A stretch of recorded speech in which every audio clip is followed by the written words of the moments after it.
Good evening. The Conejo Valley Unified School District Board of Education regular board meeting of June 3rd, 2026 will please come to order. Pursuant to the Ralph M. Brown Act, this is a meeting of the Board of Education in public, and only items on the agenda will be discussed this evening. We invite you to join us in the Pledge of Allegiance.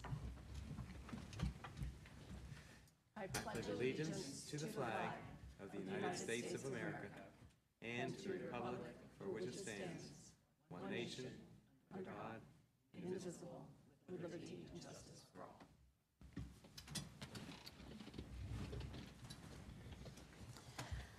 The board is adjourning from closed session where the following item permitted by law was considered. Item 1B, conference with legal counsel, anticipated litigation, significant exposure to litigation pursuant to Government Code Section 54956.9B, number of cases 1, and there is no readout for this agenda item. I would like to welcome everyone to this meeting and would like to make the following announcements. The board values your input on the important education matters we face. Therefore, the district is providing multiple opportunities for public participation. Public viewing is available through internet live stream on the CVUSD website. Please note the different opportunities to provide public or written comments to the board can be found on the main page of the board agenda. Members of the public wishing to submit a written comment had the option to email their comments to sfelman@conejousd.org by 3 p.m. today. Board members were provided with these written comments prior to the meeting. Persons wishing to address the board in person should fill out a blue speaker's card and hand it to Mrs. Fellman at the secretary's desk. If you wish to speak on a specific agenda item, please turn in your card prior to that item section on the agenda. If the school district business you wish to speak about is not on the agenda, please turn in your card before the public comment section of the agenda. If you intend to donate time to another speaker, please hand in both speaker cards at the same time to Mrs. Fellman. If you wish to register your concern but not speak at the podium, please fill out a yellow public statement form and turn it in to the secretary. Board members will be provided with these statements after the board meeting. Please be advised that a recording of this meeting is being made and broadcast for our live stream audience, and the recording and broadcast may capture images and sounds of those attending the meeting. Smoking is not permitted in this building or anywhere on any district property. Copies of the agenda are available on the table in the board lobby, and please silence all mobile phones. Okay, do I have a motion to approve the agenda? Trustee Gill. President Sylvester, I move that we approve the agenda as submitted. Do I have a second? Seconded. Okay, it has been moved and seconded. Is there any discussion? Okay, seeing none, please vote. Trustee Kearns? Yes. Trustee Gill? Yes. Trustee Powell? Yes. Trustee Gorbach? Yes. Trustee Goldberg? Yes. I am a yes. Motion carries 5-0 with a preferential yes vote from Trustee Kearns. All right, moving on, we are on item 2E, which is student recognitions, and we are going to recognize a whole bunch of students tonight, so this is all very exciting for us. First up, I'm going to introduce Principal Brian Mercer, who is going to award his students. Yes. Thank you, President Sylvester, Dr. McLaughlin, board members, cabinet, and members of our Conejo community.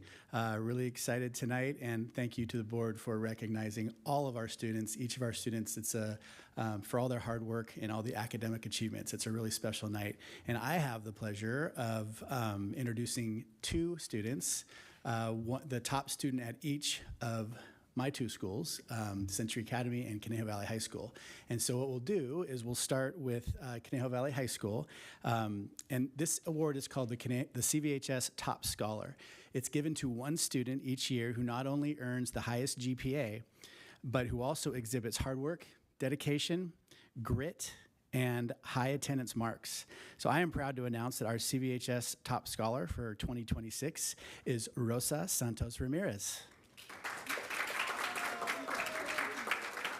So just real quick before you go shake their hands, Rosa, I just wanted to say, Rosa opted to transfer to CVHS to complete her coursework early.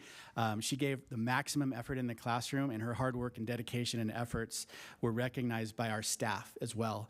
She was honored as the student of the quarter, and Rosa actually graduated a little bit early, and which was awesome, so she could help her mother and she helps provide for her family in the restaurant that they manage. And so we're really proud of Rosa as our top scholar.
All right. Okay, there we go. So the 2026 valedictorian for Century Academy is Juliana Sada. Juliana earned a 4.5 weighted GPA and will be graduating Century Academy with a total of 260 credits. That's quite a lot. She has worked extremely hard to get where she is at today, including being a member of the SAG-AFTRA actor for SAG-AFTRA. She was on the cheerleading squad at TO High School, and a list of so many more things that she did at in CVUSD. And Juliana is planning to attend UCLA in the fall to study cognitive science in pre-med. Let's give it up for Juliana.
Okay, next I'm going to introduce Principal Steve Lapierre, who will be announcing Newbury Park High School valedictorians.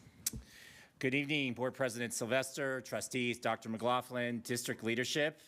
I'll say it every time. It's a great night to honor and recognize our outstanding students here at Newbury Park High School and in the Conejo Valley Unified School District.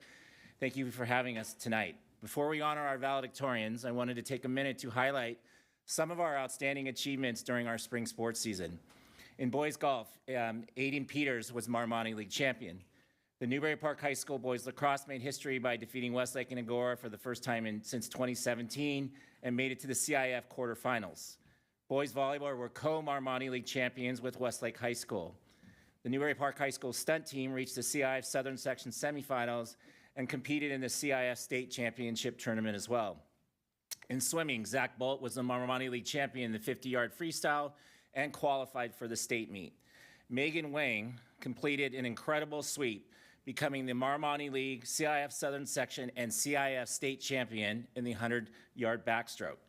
And finally, in track and field, had a strong showing with Javen Tatunko winning the Marmoni League in the pole vault, Jaden Gillis in the triple jump, Sophia Grant in the 800 meters, Gitka Cole swept both the shot put and discus. Our boys 4x100 team comprised of Zach Soberanis, Jaden Griffin, Matthew Curry, and Brandon Curry were Marmoni League champs and CIF champions and qualified for the state championship. And finally, Jaden Griffin won the Marmoni League title in the 200 meters, finished second in the 100. He qualified for the CIF state championship in the 100 meters and finished fifth in state, and with the highest placing ever by a Newbury Park High School sprinter, along with breaking the Ventura County record in the 100 meters 3 times this year. Round of applause for all of our spring sports athletes.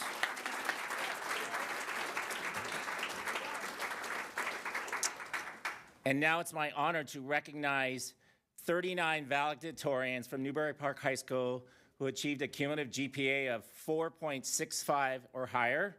They received their medals last night at our senior recognition night, so perfect timing. Our first recipient is Eric Chow, and he will be attending UC San Diego. Jao Costa will be attending UCLA. McKenna Cotton will be attending UCLA. Krish Devanjania will be attending Cal Poly Pomona. Eliana Dorsey will be attending the University of Virginia. Raina Doshi will be attending UC Berkeley. Cameron Downs will be attending UC Berkeley. Glenn D'Souza will be attending Cal Poly San Luis Obispo. Kea Dubin, UC Davis. Vivian Fault, UC Santa Barbara. Inez Castagna, UC Berkeley. Harindahan Geeson, UC San Diego. Nehemiah Hilton, Boston University. Joshua Kim, Pepperdine. Zoha Conkader, UC Berkeley. Sadie Lee, University of Arizona. Daniel Lee, Northwestern University. Clark Liang, Duke. Ryan Lynn, UC Berkeley. Sylvia Lynn, Stanford. Genevieve McKay, UC Davis. Cassidy McIntyre, University of Washington. Davika Joy Nair will be attending Maastricht University in the Netherlands. Natalia Patterson, UC Berkeley. Annette Ree, UC Berkeley. Sylvie Rousseau, UC Berkeley. Zoe Sarzine, UC San Diego. Owen Stewart, UC San Diego. Javi Tatanko, Moorpark College. Paradise Trong, UCSD. Jaden Unidad, Purdue University. Lucas Willard, UC Berkeley. Michelle Wu, UC Berkeley. Quentin Wirtz, University of California, Irvine. Mia York, Loyola Marymount University. Miles Young, University of Utah. Anna Yu, University of British Columbia. Jasmine Zhang, UC Berkeley. And Griffin Zollers, Grinnell College. Okay. I'll take it off.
All right, now I would like to introduce Principal Bergman, who will be introducing us to the Thousand Oaks High School valedictorians. Thank you. Before I have the opportunity to introduce our valedictorians, I do want to call out several of our athletic teams who also had terrific spring seasons.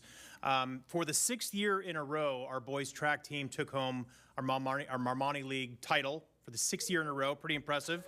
Yeah. This year, also, our girls track and field team also took home a Marmoni League title. So let's hear it for our girls track team. And last but not least, our girls swim team outswam the competition and brought home the championship trophy for the Coastal Canyon Aquatics League. So let's hear it for our girls swim team. All right. Oh, okay. This year we actually had 29 valedictorians, which is the highest number of valedictorians we've had over the last 9 years. I'm super excited for this group. They are an exceptional collection of young men and women, and we're really excited about their futures. So please help me recognize the following. First up, we have Mr. Phineas Kearns. No handshake, we do a hug. Finn will be attending Boston College next year. Next up, Nora Angelova. Nora will be attending Cal Poly Pomona. Well done. Our next valedictorian is Ariana Azimi. Ariana will be attending USC.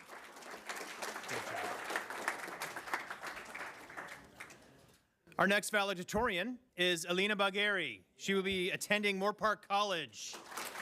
Great job, kids. Well done. Our next valedictorian is Mr. Jonah Bergman Peterson, who will be attending UC San Diego.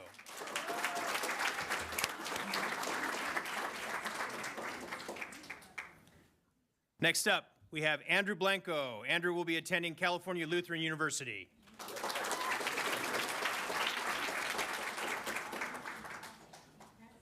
Our next valedictorian is Julia Bowden. Julia will be attending Northeastern University.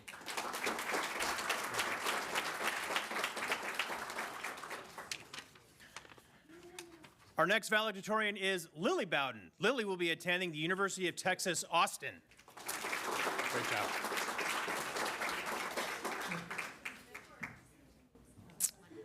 Our next valedictorian is Trisha Chatterjee. Trisha will be attending UC Berkeley.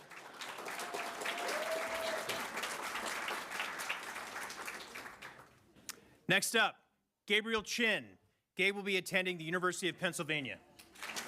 Great job, Gabe.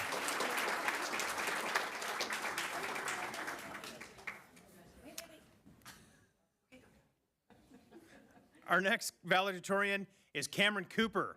Cameron will be attending UC Berkeley. Great job, Cameron.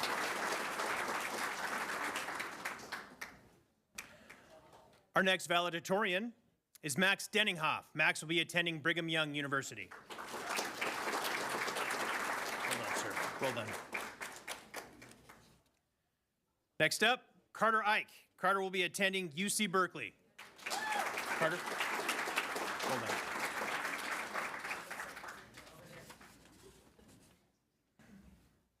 Our next valedictorian is Layla Francis. She will be attending UC Santa Barbara. Great job, kid. Well done.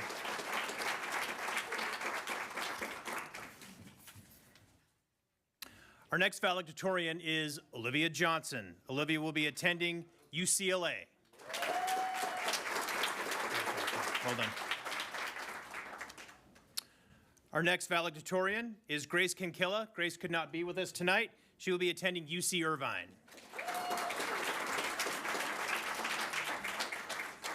Our next valedictorian is Ben Kohler. Ben will be attending Arizona State University. Great job, Ben.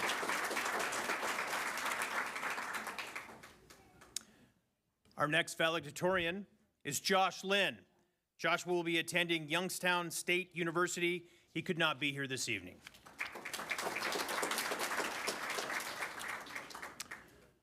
Next up, we've got Alexander Marco. Alex will be attending UCLA.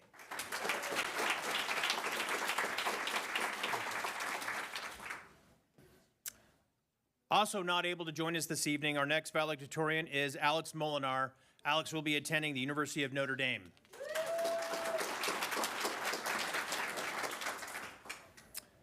Our next valedictorian is Lila Papavasiliou. Lila will be attending UC Berkeley.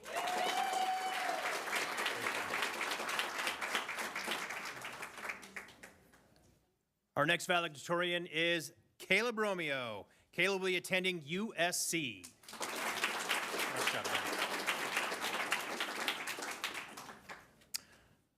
Our next valedictorian cannot be here tonight. This individual is Shiva Sadri. Shiva will be attending UCLA. Our next valedictorian is Ashish Suthia Murthy. He will be attending UC San Diego.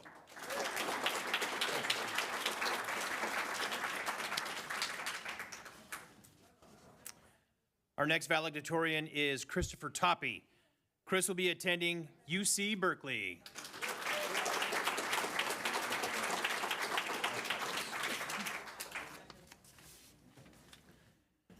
Our next valedictorian is Olivia Wardlaw. Olivia will be attending UC San Diego.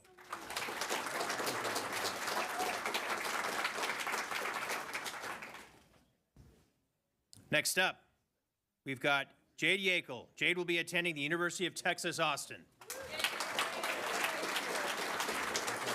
Well done. And our final valedictorian of the evening is Natalie Yip. Natalie will be attending UCLA.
That's on.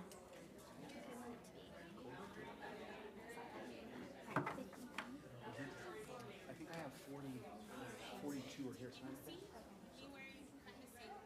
All seats are first class here in the boardroom. We're all first class seats. Thank you. They're all fantastic.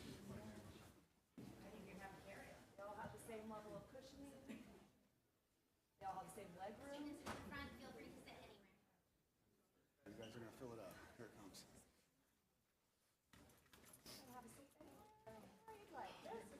They're all wonderful. They have front row seats. They all got lots of leg room. Tonight in front row. You guys can also sit over there, wherever you want.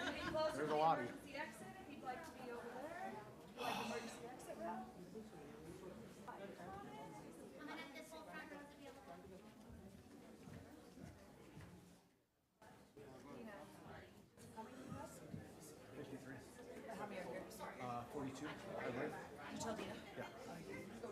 say she's on, yeah, okay, we'll do 2 rows. Sit here. All seats are good seats. Any seat you like, come on in. Any seats are good seats. They're all great. There's still more seats up here. Or over there. Seats over here, here. There's some on the other side of the room if you have something. Let's go to the other side. Yeah, there you go. How many more do we got out there? You got a few. We're almost there. We're almost on.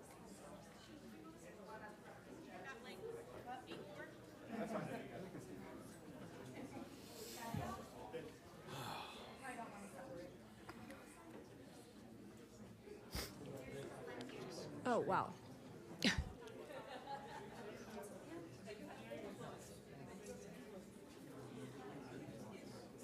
All right, last but certainly not least, I would like to introduce Principal Branham to introduce his Westlake High School valedictorians. Board President Sylvester, Dr. McLaughlin, board members, executive cabinet, thank you for having us here this evening. You know, Monday we started with our senior scholarship and awards night, and I said it's really like the kickoff for a bunch of celebrations and recognitions for the hard work that our seniors have put in.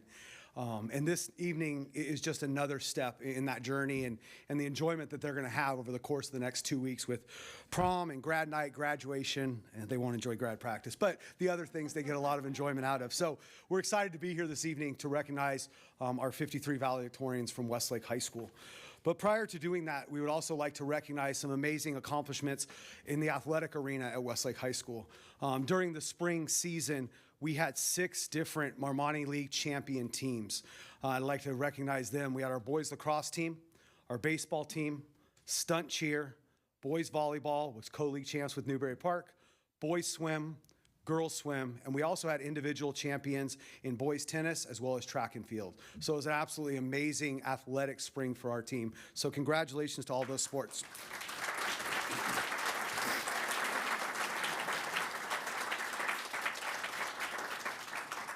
All right, at this time, it's my privilege and honor to recognize our valedictorians from Westlake High School. Adia Aradula is going to UC Berkeley.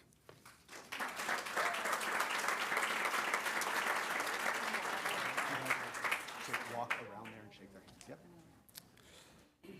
Connor Atkins is going to San Diego State University.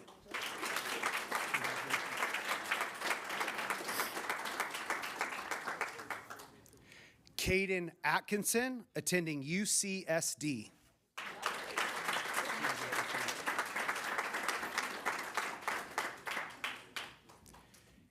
Kimmy Bosmakov is attending Duke.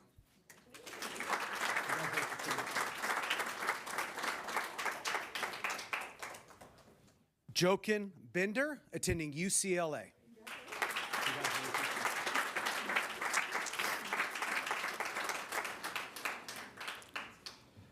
Alexander Brichon, attending Moore Park College.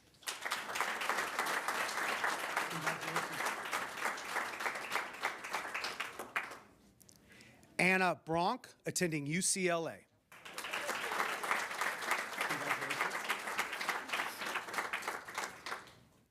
Delaney Bronk, attending UCLA.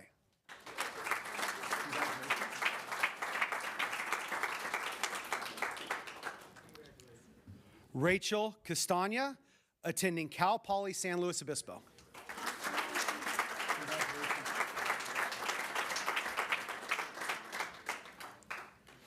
Benjamin Chen, attending UC Santa Barbara.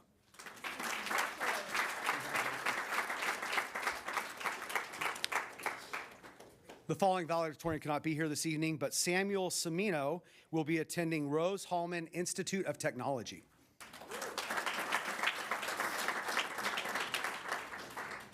Lila Dice, attending Carleton College.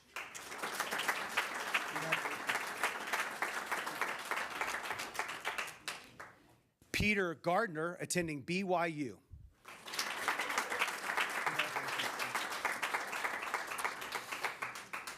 The next 2 valedictorians cannot be with us this evening, but Jordan Green will be attending UCSD, and Jack Gressel will be attending Boston College.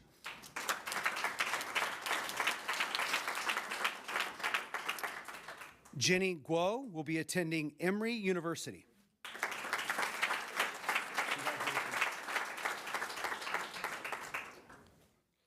Tori Hajalu will be attending UC Berkeley.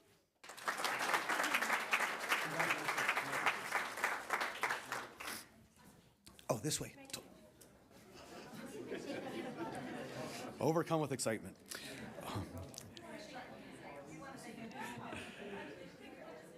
Daniel Kahn will be attending the University of Chicago.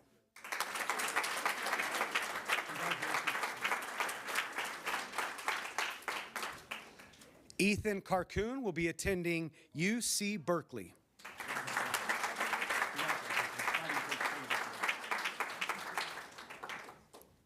Ayushi Qatar will be attending UC Berkeley.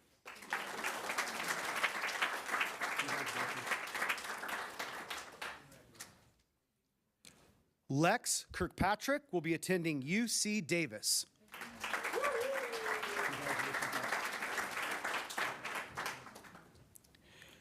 Chenya Kwan will be attending Yale University.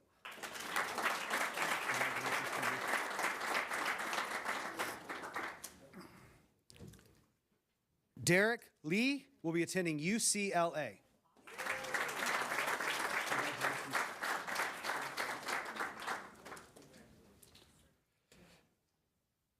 Naomi Ledake will be attending UCLA.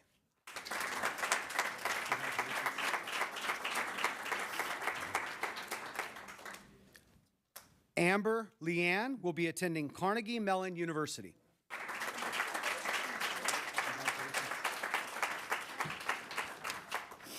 Oh, this way, Amber.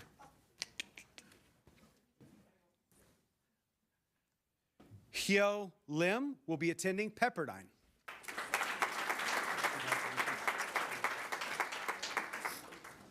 The next valedictorian cannot be with us this evening, but Angela Liu will be attending Stanford University.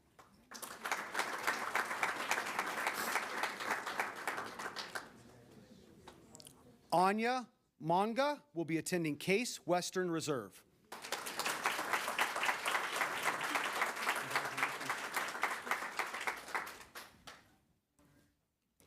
Natalie Moresi will be attending Chapman University.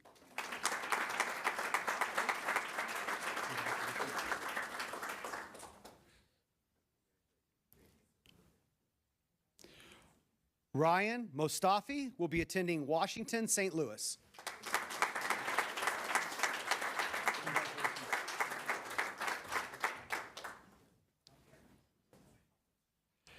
Dennis Papilla will be attending UC Berkeley.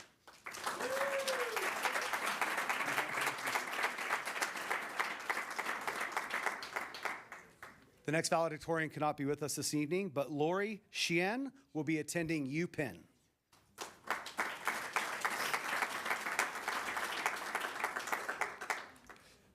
Tal Rubin will be attending Reichman University in Israel.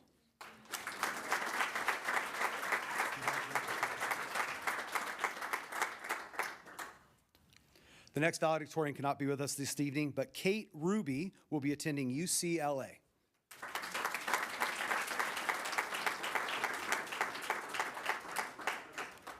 Daniela Sitare will be attending UC San Diego.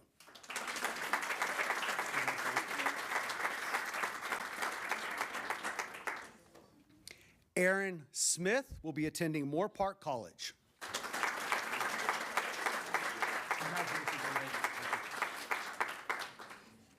The next two valedictorians cannot be with us this evening, but Sitlali Soriano will be attending Rhode Island School of Design, and Nidhi Circantum, will be attending Cal Tech.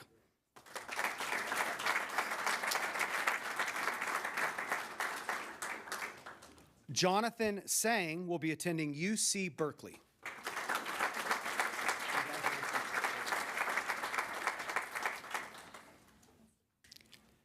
Emma Van Paris will be attending UC Berkeley.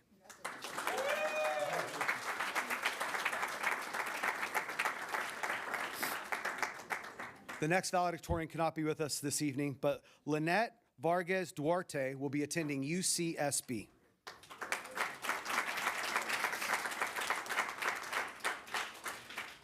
Sophie Vaughn will be attending Stanford.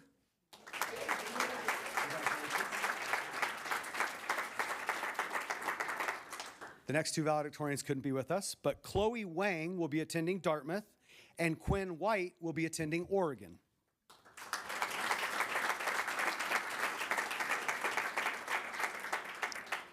Jason Weir will be attending UCSD.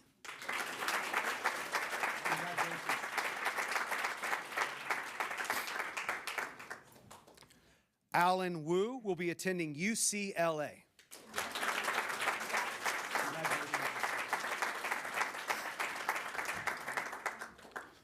The next three valedictorians couldn't be here, so we will recognize them. Crystal Wu will be attending Caltech. Benjamin Shia will be attending UC Berkeley.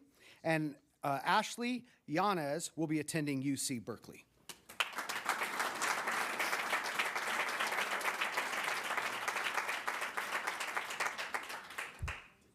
Chloe Waya will be attending UC Irvine.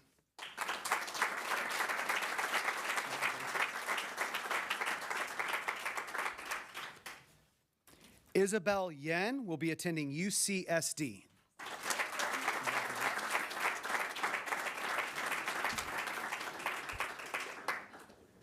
And our final two valedictorians could not be with us this evening, but Connor Young will be attending UCLA, and Vanessa Zhao will be attending Duke.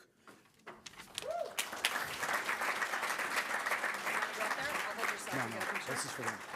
No. And once again, a big round of applause for all the Westlake High School valedictorians.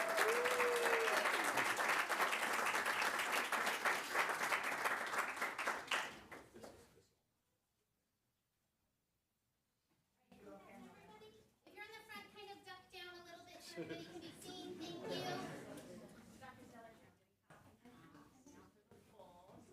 Okay, big smiles. 1, 2,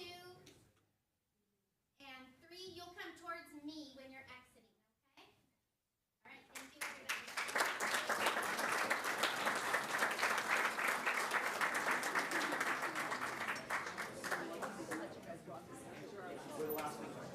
Parents, you guys, we can exit this way, right this way, please, parents. Thank you so much.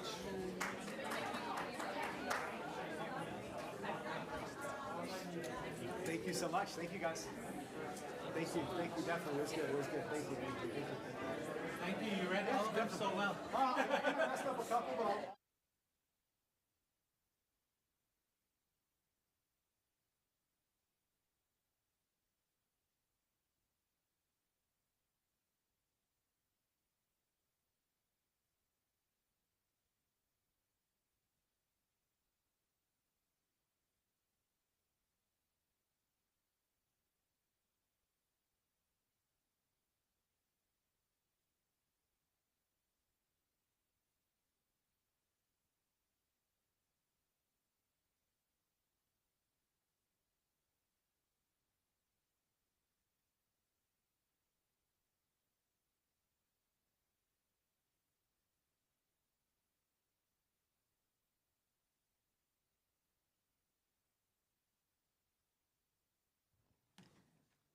All right, back to a regularly scheduled meeting. And congratulations to all the valedictorians and scholars who came through tonight.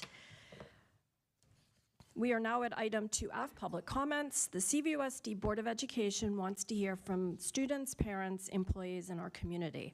All individuals have the right to provide public comments during our school board meetings under Government Code 54954.3. Comments regarding specific items listed on tonight's agenda must be made when that agenda item is called. If you wish to speak on a topic that is not on tonight's agenda, now is the time to provide your public comment. If you have not already done so and wish to speak, please hand in your blue card to Mrs. Fellman. Please note that if you have any materials to hand to board members, please provide those materials to Mrs. Fellman for distribution to the board. Pursuant to the Brown Act, the board cannot undertake any action or discussion on items not on tonight's posted agenda. However, members of the board or its staff may briefly reply to comments or questions posed by the public. Usually, we will wait until the end of public comments period before responding. As our meetings are held in public, your comments will be heard by those who are attending or watching a broadcast. In addition, the board encourages students to participate in civic affairs. Therefore, we hope that students are watching this meeting or in tonight's audience. Please be mindful of that, and please make your comments factual and offer them in a respectful manner. In compliance with all applicable state and federal laws, the governing board strives to respect the privacy rights of students and employees during our meetings. This includes the right for the identities of students to remain confidential. We also ask that speakers be sensitive to our employees' legal rights to privacy and confidentiality. As a reminder, those requesting to speak at this time will speak on items that are not on the board agenda. And please note that speaker cards will not be accepted once the board starts the public comments agenda item with the first speaker. Mrs. Feldman, do we have any cards? No. We do not. Okay. Then we will move along to section 3, which is our action items. So first I'm going to convene a public hearing. We will now convene a public hearing to receive public testimony concerning the 2026 to 2027 Local Control and Accountability Plan, LCAP, inclusive of the budget overview for parents. Mrs. Feldman, are there any public comment cards on this item? No. Okay. So I will now close the public hearing at 6:45 p.m. So now we will turn to Mr. Liu for a presentation on this.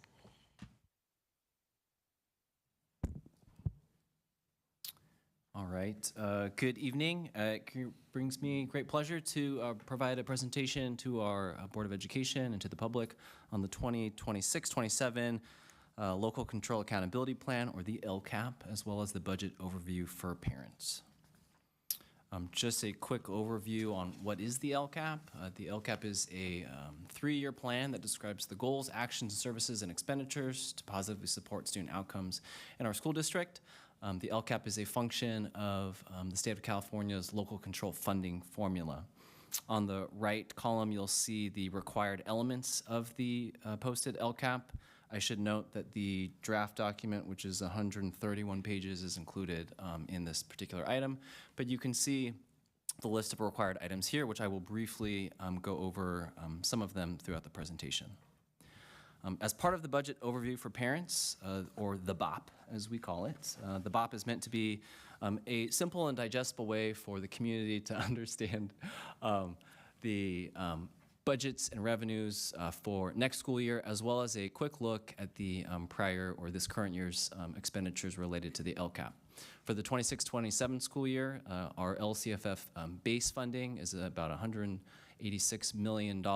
In addition to that base funding, which is funding that is per pupil and differs based off of students' grade spans, we also receive a local control funding formula supplemental dollars. These are specific funds that are designated to support and principally support our unduplicated students, which are English learners, foster youth, as well as students identified as socioeconomically disadvantaged, or as the state references as low income. As we've drafted the 26-27 LCAP, the total expenditures identified in there is just over $6.5 million. Specific to that, about $11.6 million of those dollars is specifically dedicated to support that student group described: foster youth, English learners, and low-income students. As part of the LCAP, we have the opportunity to provide an annual reflection. Much of that reflection has been provided to the Board of Education previously in our annual report on student progress and data. Just to highlight some of the successes as well as identified needs in our LCAP, our school district continues to make really positive strides in the area of improving or reducing overall chronic absenteeism. You can note there the overall decrease from 16.2% to about 10%. We can also identify a number of student groups, including our students with disabilities and English learners and Hispanic students, that are making considerable gains regularly coming to school. When it comes to least restrictive environment, looking at the last few years, we continue to make really positive strides, identifying our indicator 5A improving from 53.7% to 70% over the last 3 years. Moving over into the identified needs area, in the area of mathematics, we've identified a number of student groups that continue to make progress and improvement, but continue to be pretty far below the distance from standard. And so those particular student groups in the area of mathematics are an identified need. Similarly, in chronic absenteeism, we are seeing progress overall and with many student groups, but we want to continue to make strides in the area of long-term English learners and students with disabilities. As part of the LCAP, every year we have the opportunity to engage with our educational partners to receive feedback. I should say that we are a school district that is always receiving feedback from our educational partners. And some of that is through formal means, which I'll describe here, but a lot of that is through informal means as well. As we're talking with staff at schools, as we're having meetings, all of that is great information that feeds into the necessary adjustments we make to the LCAP. So just to highlight some of the engagement of our educational partners, this year we've had 49 total meetings with our CVUSD student or parent advisory councils and committees, which we have 7 of. This year we reconvened our LCAP, we created our LCAP Supplemental Fund Committee, which we had the opportunity to meet in this room in May. And another area of educational partnership and feedback that we received is through the bottom point noted our Compliance and Improvement Monitoring Team, or SIM team. This is a large team that comprises both special education as well as general education, teachers and administrators from both the school site and district level. Some of the highlighted areas of impact for the 26-27 LCAP includes increasing the frequency of special education training topics. We think of them as important bite-size special education training, which we will be working to support. So each school's staff and faculty meeting once per month can provide a special education training to their staff. We have added the credentialed physical education teachers for grades 1 through 5. And we are seeking to increase our communication specifically to families so they know who their school bilingual facilitator is, their roles and responsibilities, and how to best contact them. Included in the 131-page LCAP, there are 6 color pages that most people will probably look at. Then this is an update to our plan summary. The plan summary just describes where we are overall in terms of who we're serving as a school district, the number of amazing employees that we have, the campuses and programs, as well as the incredible and diverse students that we do serve here. I should say, as we look at our unduplicated student counts, that amount consistently remains at about, from an unduplicated standpoint, 26%, and that has been consistent year after year for the last few years. Taking a look here, nothing has been changed here, but this is a good way for us to look at our school district's 4 LCAP goals. 2 years ago, we made some important adjustments through our LCAP committee and the Board of Education on realigning some of the language here. I do just want to emphasize that the graphic for Goal 1 is like our umbrella or all-encompassing goal, and we can see goals 2, 3, and 4, of course, are working in support of optimal student learning, equitable access, and positive student outcomes. Important to share that the LCAP is an important plan, but it is not the end-all be-all of plans in CVUSD. We're proud to have a number of many sort of co-aligned plans. Our Multilingual Learner Master Plan, our Diversity, Equity, Inclusion, and Belonging Plan. Each of our individual school SIPSAs play a role in realizing the 4 goals of our LCAP, as well as our Strategic Arts Plan and our Strategic Plan for Inclusion for students with disabilities. All of those working together to support all of our students. So to share, again, this is one of the few fancy infographic color pages to the LCAP. I'll just do a brief walkthrough for each of the 4 goals. In each of the goal sections, you'll see the identified metrics as well as the targeted 3-year outcomes, and then just a brief description of the actions as well as the budgeted expenditures in the 26-27 LCAP. I won't go through all of them, but I will just highlight a few. And before I talk about the metrics, starting on the left, just to share with the Board of Education, we are completing our second year of a 3-year cycle to the LCAP. So when the 26-27 LCAP that I'm proposing today should be the final of the 3 years. Come next year, that will be the year 3 in terms of like finalizing whether or not we reached those year 3 targeted outcomes. I'm happy to say that at this point we have exceeded many of the targeted outcomes that we created 2 years ago. So you can note here that it's just 4 of the metrics that are included in Goal 1 include graduation rate, improvement of English language arts achievement, mathematics achievement, and improving college career readiness. Just some of the information to share here in the areas of English language arts, for example, comparing our baseline metric to where we currently are at now, we continue to see that we're about at or near the overall target, but we're seeing great growth for many of our student groups in English language arts, which includes district-wide our students with disabilities, and our homeless students, who respectively have increased by about 9 and 14 distance from standard points.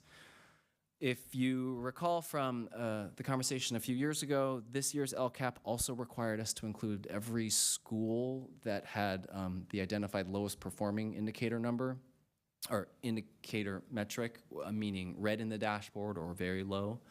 And as part of that, we continue to follow up and report on those individual school areas. So for instance, in the areas of English language arts, Acacia Magnet, their students with disabilities have improved by 50.6 points. Students with disabilities at Los Cerritos Middle School have improved by 30.4 points. In the area of mathematics, as a school district, comparing our baseline to our most recent California dashboard numbers, for all of our students, we've increased by 4.6%, meeting and exceeding standards. Specifically, our Black or African American students have increased by 36.7 points. The other one was reference to points as well as our students with disabilities district-wide improving by 7.4 points. Just to talk about some of the individual school numbers, for instance, in the areas of mathematics, Colina Middle School, their English learners have improved by 12.4 points.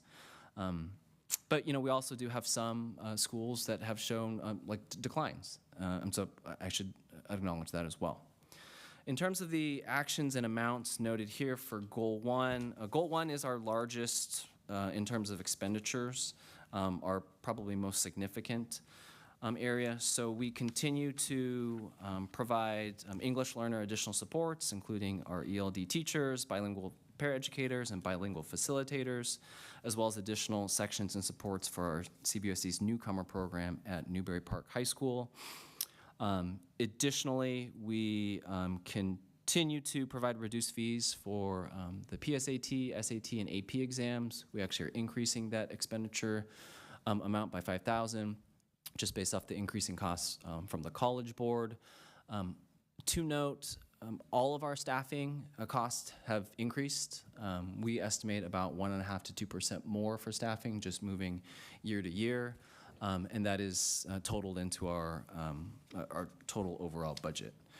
Also for Goal 1, I should just note, and it's not noted in here, our LCAP does reflect more of a total cost for the Conejo Valley High School program. We prior had only included some of their staff, but now moving forward have included all of their staff, including their campus safety assistants as well as custodial staff. For Goal 2, it relates to highly qualified and effective staff. You can note there the highlighted metrics, some of which I'll just give an update on. For the metric of staff reporting being provided training to effectively perform the duties and responsibilities of their position, over the last 2 years, that has been an increase in 3% from 79.9% to 82.9% reporting agree or strongly agree. To the survey question or metric regarding students reporting that school staff work to create an inclusive environment, we've seen in the last 2 years a small decline in grades 4 through 5 by 1.4%, landing at 93.1 students agreeing or strongly agreeing, but we have seen really positive increases at the secondary level. That going from 86.4% 2 years ago to 93.3, which is an increase of 6.9% from our secondary students. You can note here the highlighted actions and amounts. An important adjustment that we are making in the LCAP, I do believe later on in the board meeting, I'll be talking a little bit about the educator effectiveness block grant money, but we had those monies 2 years ago when we created this new LCAP, and those one-time state funds have expired, and they will expire this year. So we're noting that for some, not all, but for some of the training areas, we will not be allocating any of our LCFF supplemental funds to those training efforts. We do know that we have alternative funding sources depending on what the training area is. For instance, we receive specific training dollars through the Supporting Innovative Practices, or SIP, grant to support inclusion in our school district. We also receive additional federal Title II dollars for professional development and training, as well as other funds that are specific to training areas. We also know that we're going to have to identify some of our general fund dollars to continue things like the CAPS training that we have had a long investment in. So this just notes that those trainings will continue, but not using necessarily our LCFF supplemental funds.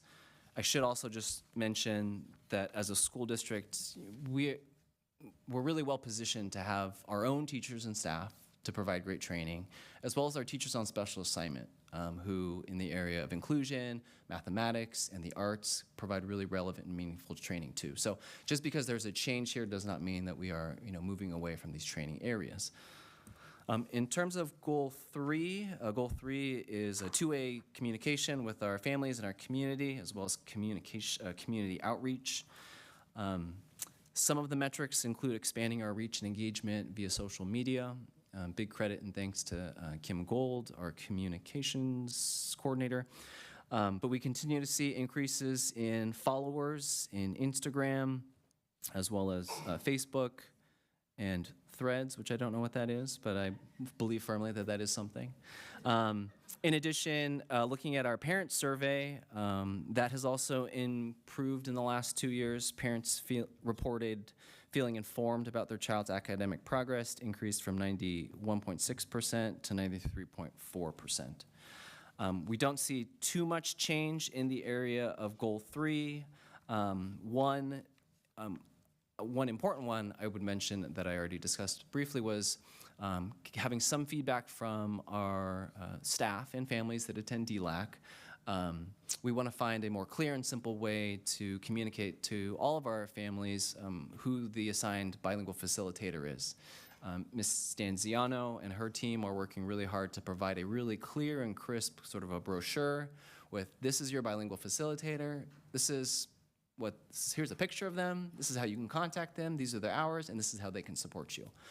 We want to be able to provide that information in our back-to-school packets as well as open house, just again to make sure that we're doing everything we can to establish that important two-way communication.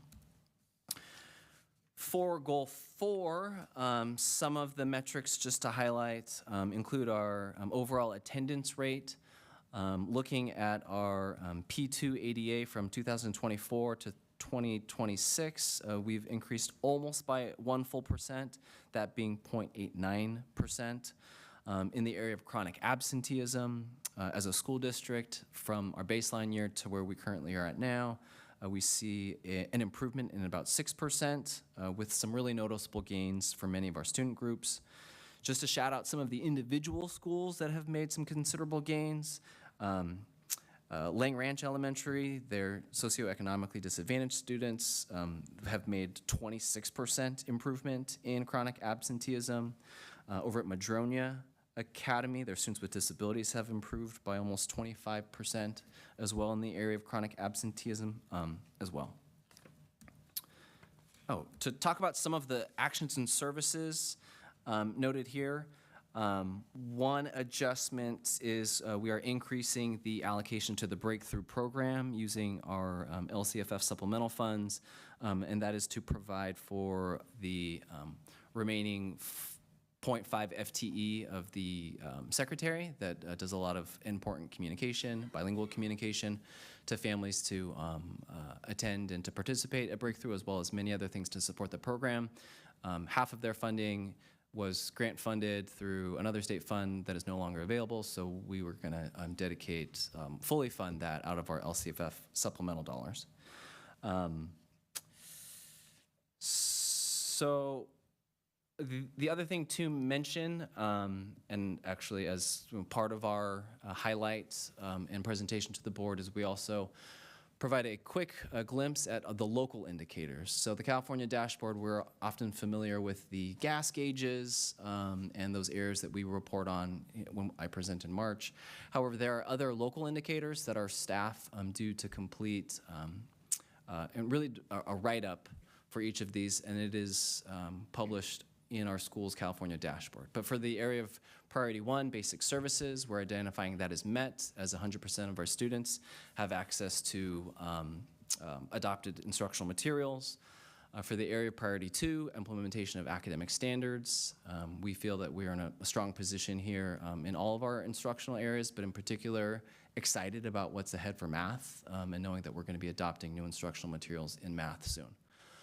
Skipping down to priority 6 for school climate, we also believe our survey data indicates that this is an area that we meet based off of just positive survey results from our students in grades 4 through 12. And so that's just a quick glance at the local indicators that we report on separately. Finally, as we bring forward the LCAP, we also want to bring forward to the public and the board's attention just how our federal funds that we will be receiving next year work in collaboration and in partnership with our LCFF and our general fund dollars. You can note here for in the area of LCAP Goal 1, our Title I funds pay for academic specialists and additional after-school tutoring, while Title III funds pay for our newcomer transportation and additional hours for our bilingual staff. In the area of Goal 2, we use Title I funds to provide additional training specific for our Title I elementary schools. And then in the area of Goal 4, we use Title I funds to provide additional mental health staff as well as school counselors specific to our Title I schools. And with that, I would be happy to answer any questions. Thank you, Mr. Liu. All right, questions, comments from Board of Education? Trustee Gorbach. First of all, thank you for that good report. You know, and I also want to congratulate you and your whole team and the communication team on the increased communication. The thing I heard most going to DAC meetings was, well, who do I reach out to? And your increase in communication as far as making it clear as to who to reach out to, as well as the breakthrough communication. I was at a great presentation the other week about making your child more resilient. It was a fantastic presentation, except there were relatively few people that heard it. And so the increase in communication. But for the report and for your staff work and for all the improvements, thank you. Other comments, questions? Trustee Powell. Thank you for this and all of this work, putting this together. I know that, as you said, next year will be the third year of a 3-year cycle. So I believe that the LCAP, we're calling it something different now. It's what is it called again? LCAP Supplemental Fund Committee. Okay. So that will kind of kick in probably a little bit more next school year because we'll be then prepping for a new 3-year cycle. And I know maybe it'll even be like an updated format from the state. We don't know yet. We probably won't know for a while. You never know, I guess, with the state, but we believe that the format will be pretty similar. But yes, we had our first meeting of the LCAP Supplemental Fund Committee, and our plan is to meet 3 times next year, and we had some really good initial discussion about perhaps how to improve the amount of individuals completing our survey, as well as some other feedback too. So I think it was a great start. you're saying supplemental fund, and I'm hearing fun every time you say that. So I am quite looking forward to that. The more funds, the more fun. Yeah. Other comments or questions? Trustee Gill. I briefly reflected on whether I could frame a question that would allow me to use the new acronym BOP, but I just gave up. So I've just said it, though, and it was fun to say. Thank you for this superb report. It has been really heartening to see this very steady progress, and you identified that some of the three-year goals have already been met. I don't know that we could call a 131-page streamlined, but there's that. It's my sense that this new format is working. Do you share that sense?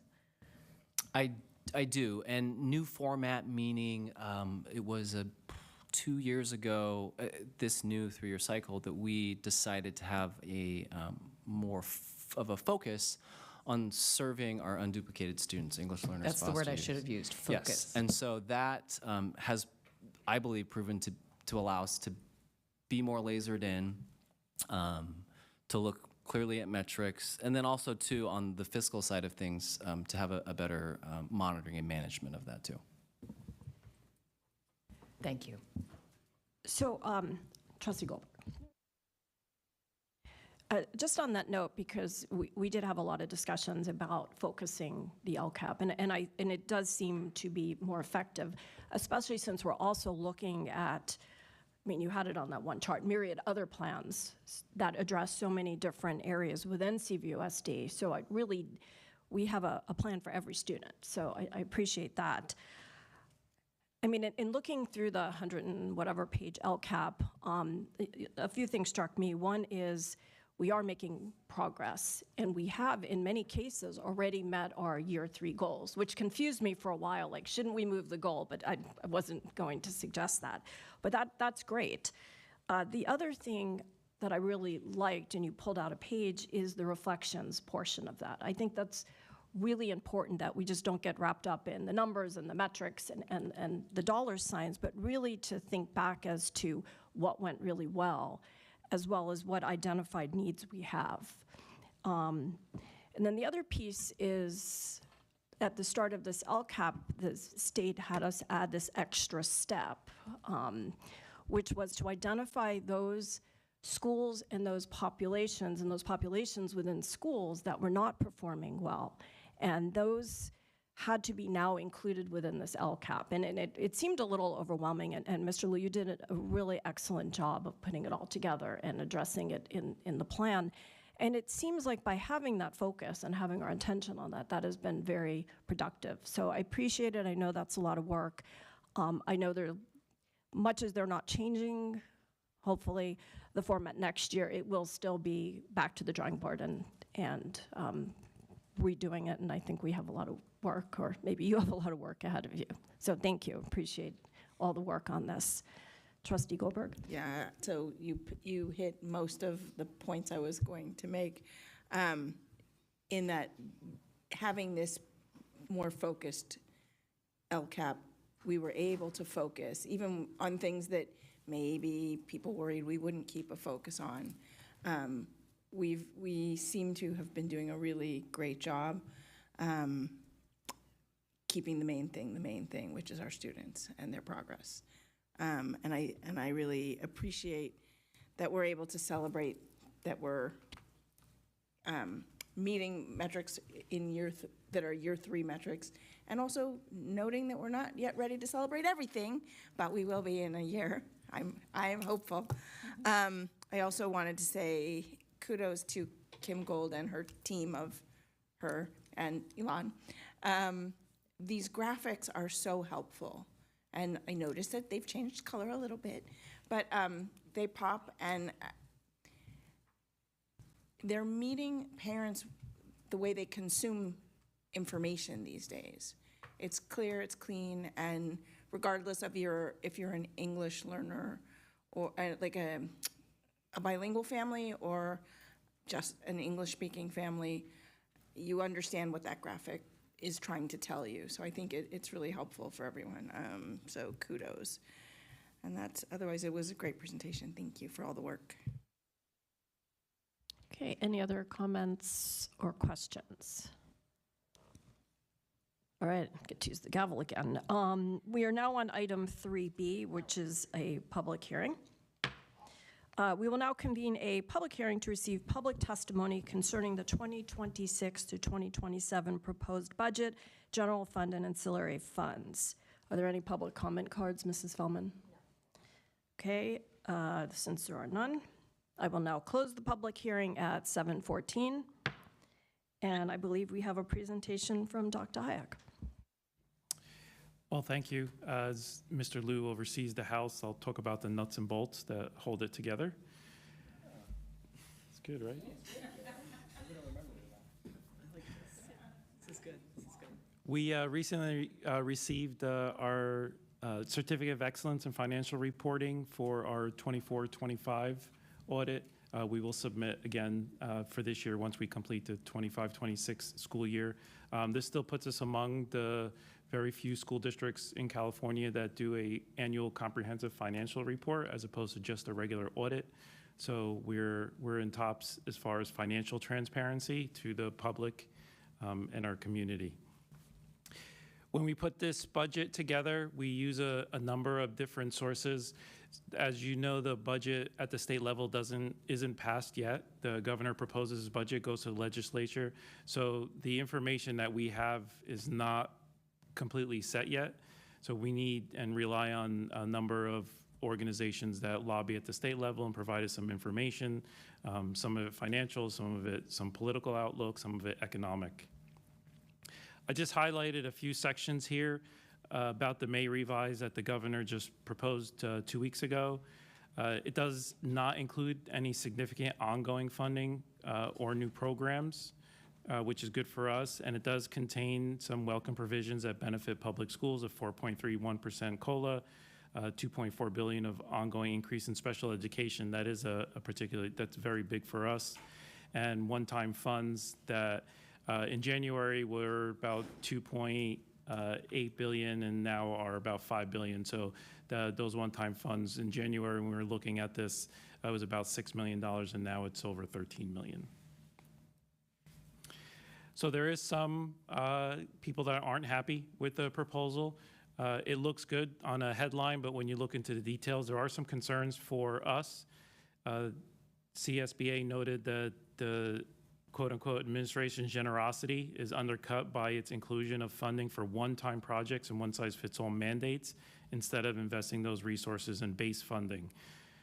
And then there's still a lot of concern about how the funds are getting to us and how they're divvied up. Some see it as a manipulation of Prop 98, which in essence means that we are underfunded again in Prop 98, and we're not getting the amount that we're received per the Prop 98 law. According to Barrett Snyder, they did a review that may revise two things that they highlighted here, that a new leave that's being required and has been built into the additional COLA that's been proposed by the governor. While it is a COLA above and beyond the regular cost of living adjustment, there is a requirement to it that you use some of that increased funding to offset the cost of extending leave for pregnancy. And the concerns here are, there's a few concerns. One of them is the 14 weeks can essentially translate to about 70 school days. And then in order to fill that position with a substitute, the substitute laws are very restrictive and would mean that you would have a number of different teachers filling in for that time period where the teacher is out.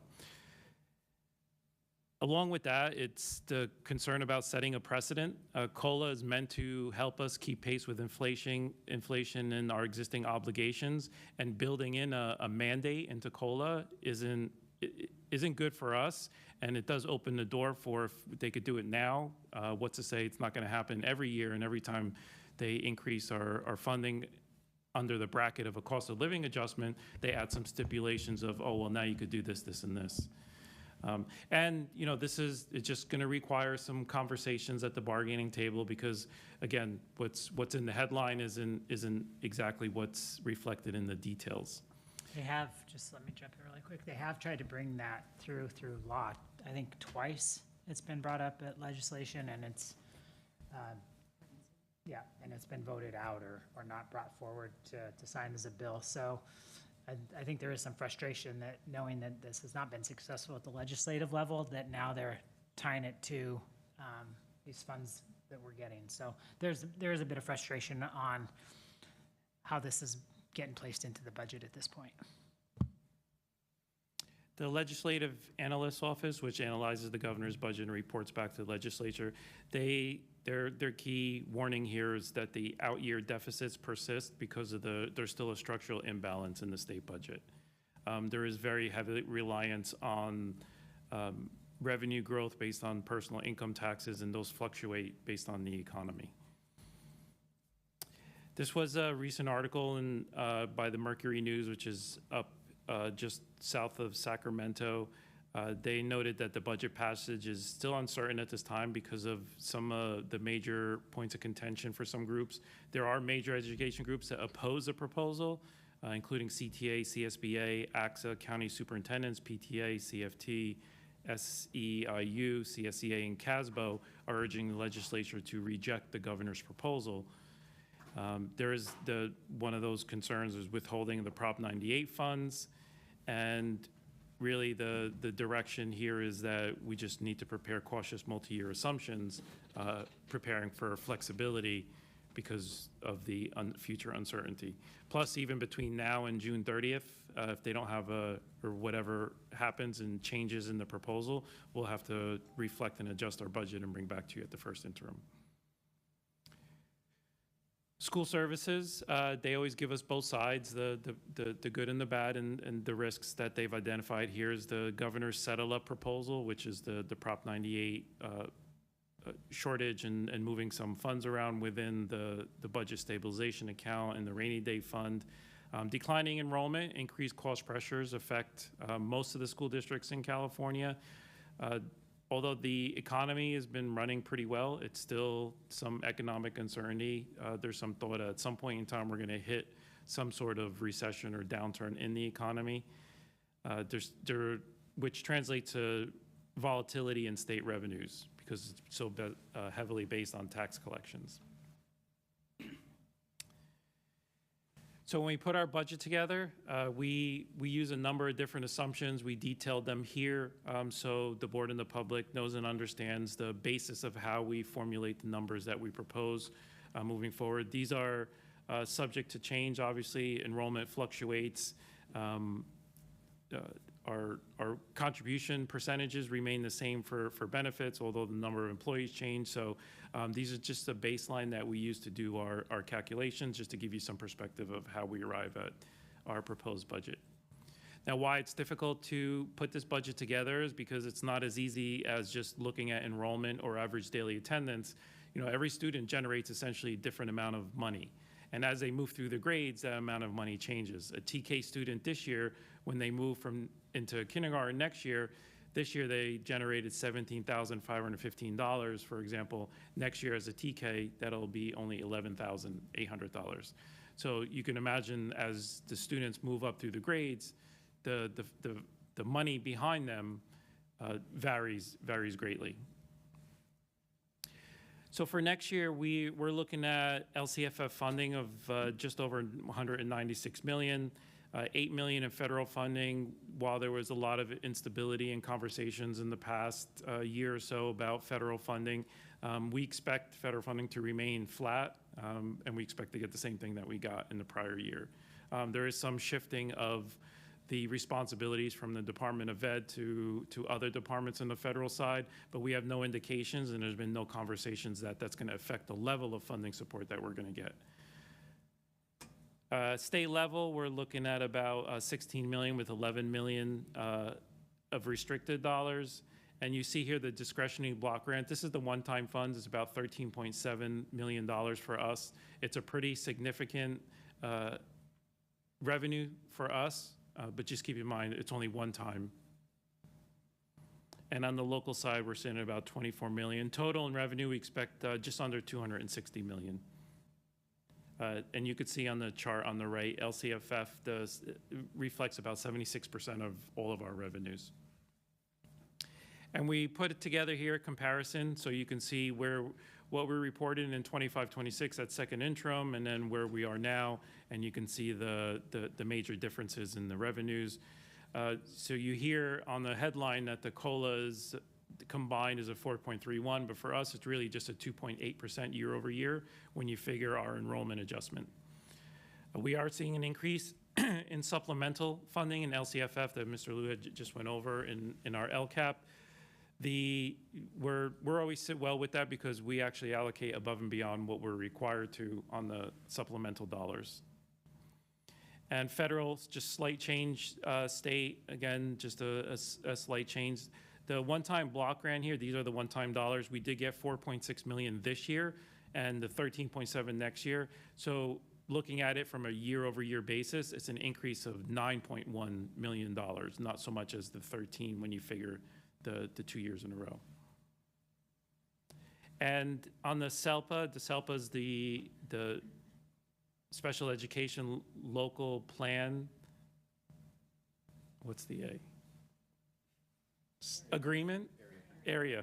It's the collective of the districts in the county that this is the pass-through for our special ed funding. We were making changes right up until this morning and this was one of the driving factors. There's a substantial increase in special ed funding for next year. So we are essentially around $917 per ADA for special ed funding, and now we're looking at about $1,340 per student. So for us, that's essentially a $6 million swing, $6.5 million swing, which is very welcome and it's good for us. And the good part about this is it becomes ongoing because it's embedded into the AB 602 special education funding. So this is good news for the special ed side of our budget. I do want to note that our contribution from the general fund that leaves the general fund into SELPA, this would look at something around what our maintenance and effort is moving forward. Is that correct, Mr. Liu, would you think? I was looking something else up about this. Oh, sorry, Dr. McLaughlin, could you repeat your question? I was just saying that right now we've received the $13 million in 25-26, and we a significant increase for 26-27, which is ongoing, but our maintenance of effort and the contribution that comes from the general fund into SELPA, are we looking at about the same moving forward? Yeah, it remains. Well, our maintenance of effort remains the same. I mean, this, our contribution, I believe, is about $22 million from the general fund to provide necessary funding for special education. So that does balance things, but it is not the equivalent amount of what our contribution is right now from the general fund. On the expense side, you could see the breakdown of certificated classified salaries here and benefits. Total for the amount that we spend on people, it's about 83% of our expenses. They all go to support staffing for our students. And then we have our book supplies, operational materials, contract services, capital expenses, and just some other outgoing transfers. Total is $252 million. 85 million of that is restricted, and similar to the revenues, we did a side-by-side comparison, so you see where we are. We have made some significant adjustments in staffing over the last couple of years, mostly and mainly through attrition, and this is reflected in those top three lines where you look at certificated classified salaries and then the corresponding benefits. We're down between 2 and 3+% across on our staffing costs. And this is really a sort of a right sizing to put us in an adjustment to the changes in enrollment that have happened over the years.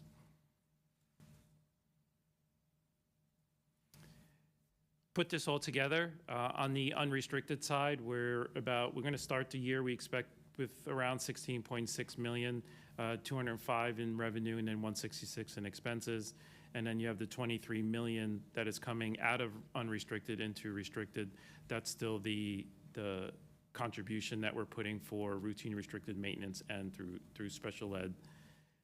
And then we expect to end the year with about 32 million of unrestricted in the fund balance. And then that 32 million is broken down below.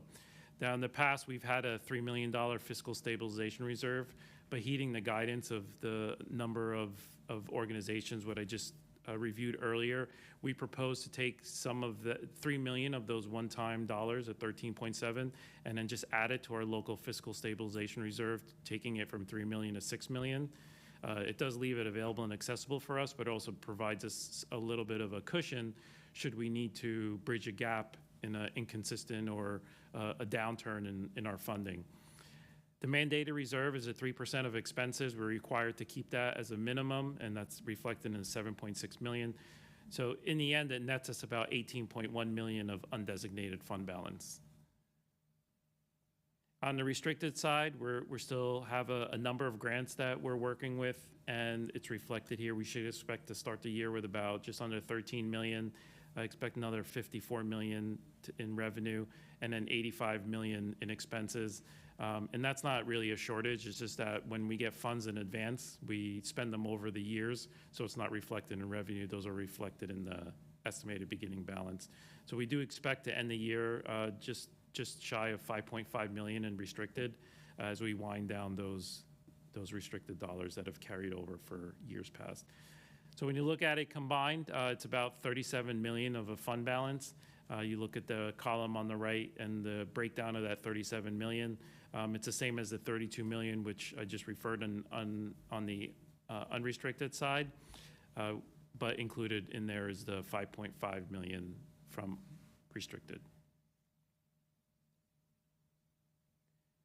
So in summary, the budget's positioned to sustain a positive fund balance for us, but we still need to have some fiscal discipline because spending is tied to staffing and our recurring operational costs, which are directly impacted by enrollment, which continues on a downward trend.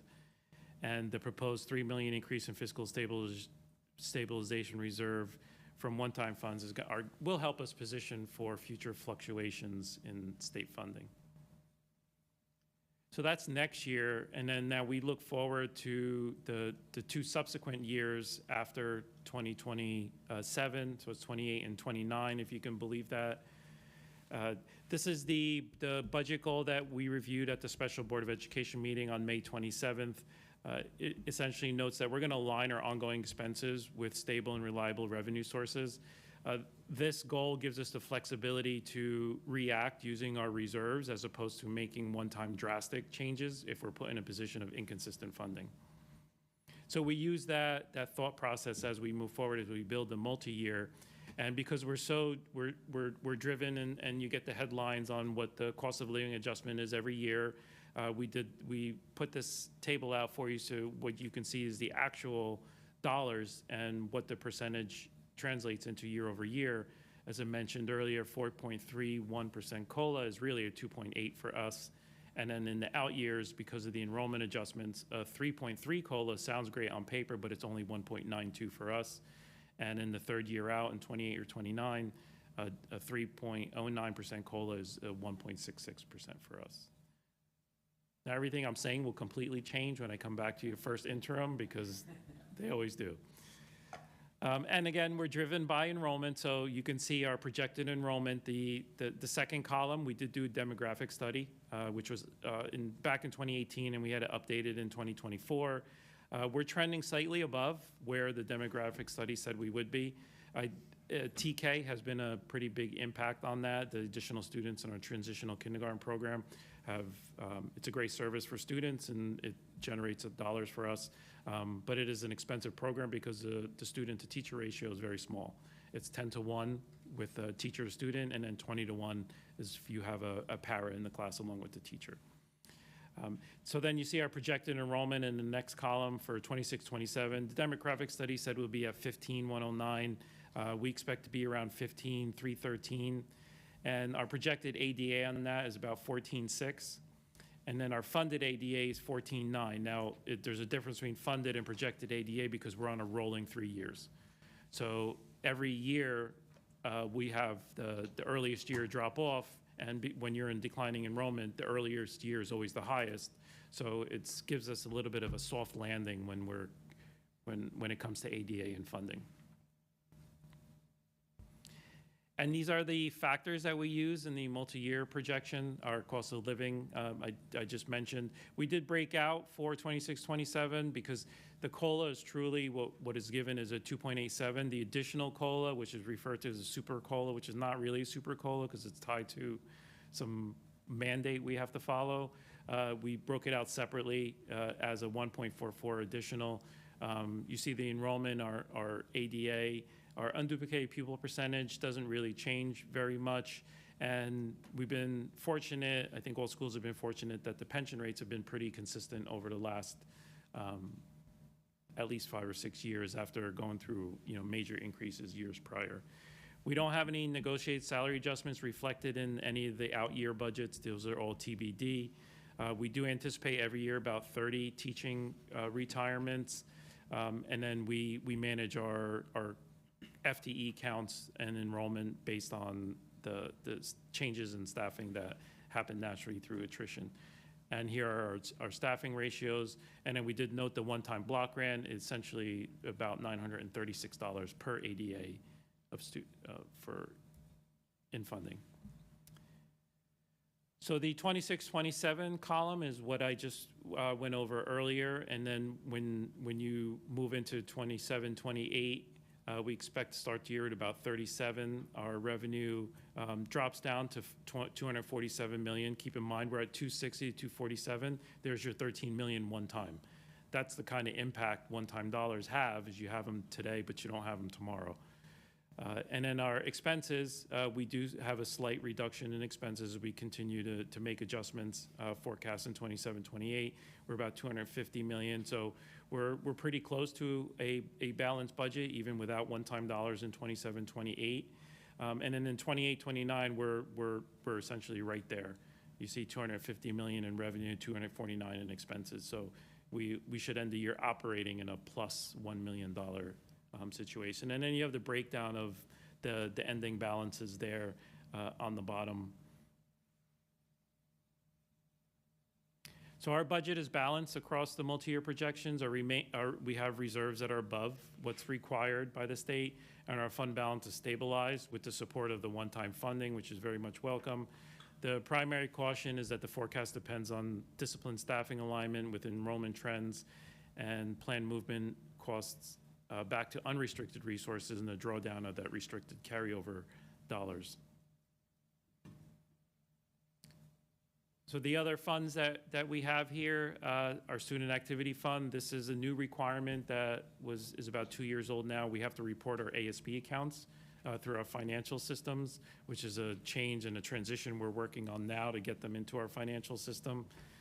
Our Adult Ed program, we are looking to expand programs in Adult Ed to focus on some career technical education and programs for adults that are more in line with what's being demanded out there. Child development. So there's an asterisk here in child development. If you recall, during the pandemic, we used general fund dollars to keep child development staff when we were closed to compensate them.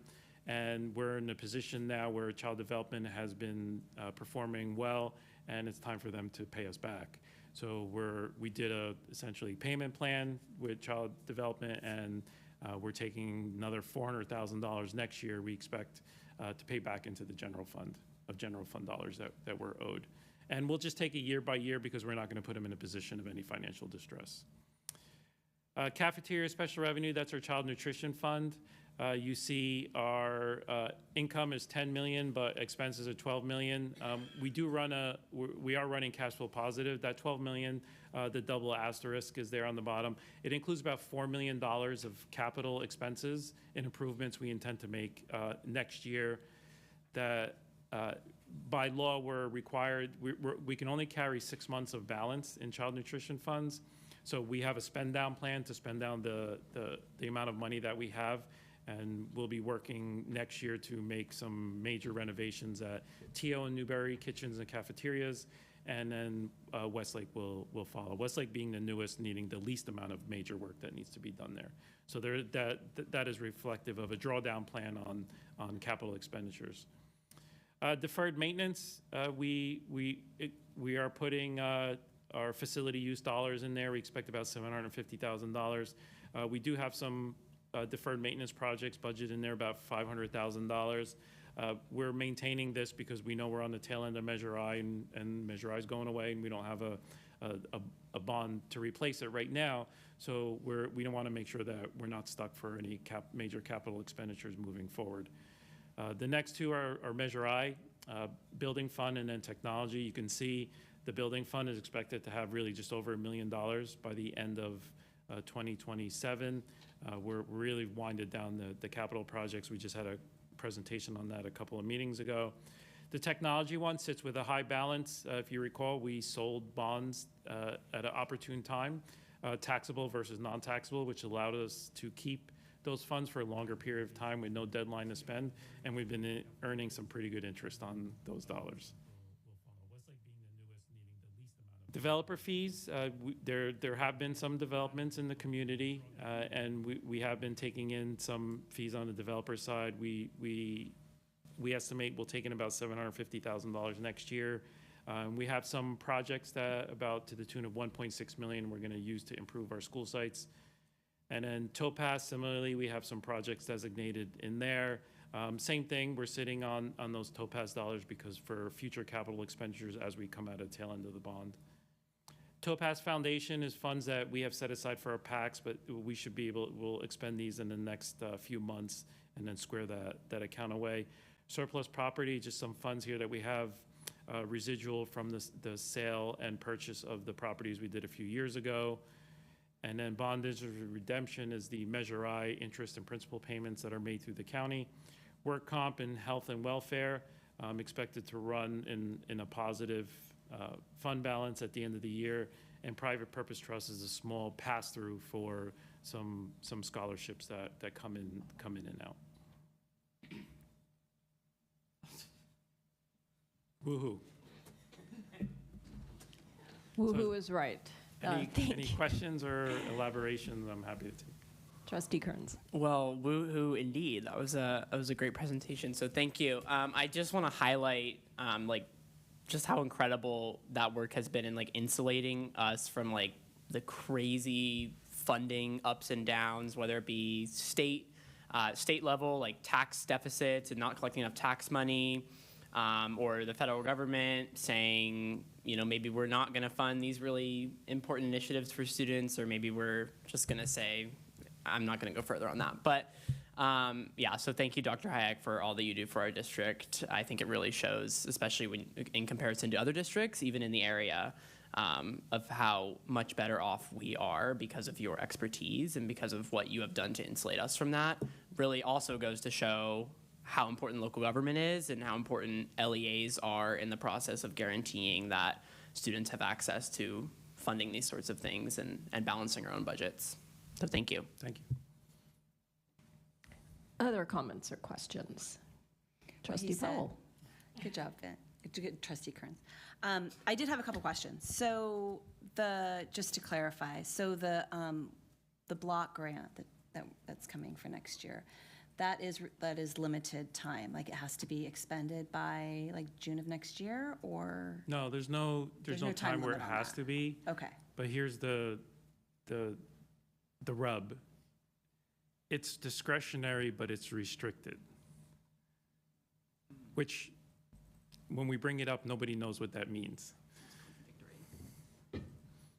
But there is no deadline. Okay, thank you. And then my other question is that on the multi-year, that builds in, in addition to some of the cuts that were made for next year, the second 2 years of the 3 years, there's a built-in $2 million. Only on the retirement side. We did go back and forth with making that adjustment in the out years. We did subsequently remove it because we had that $6.5 million swing in special ed funding. So, I think we've always taken the approach that, and you can see in year 3, we're able to have that balanced budget that's what we're headed for. So we said we're going to take it year by year. I think we've done a good job of handling our staffing adjustments based on enrollment and doing it mainly through attritions and retirement, people leaving, et cetera.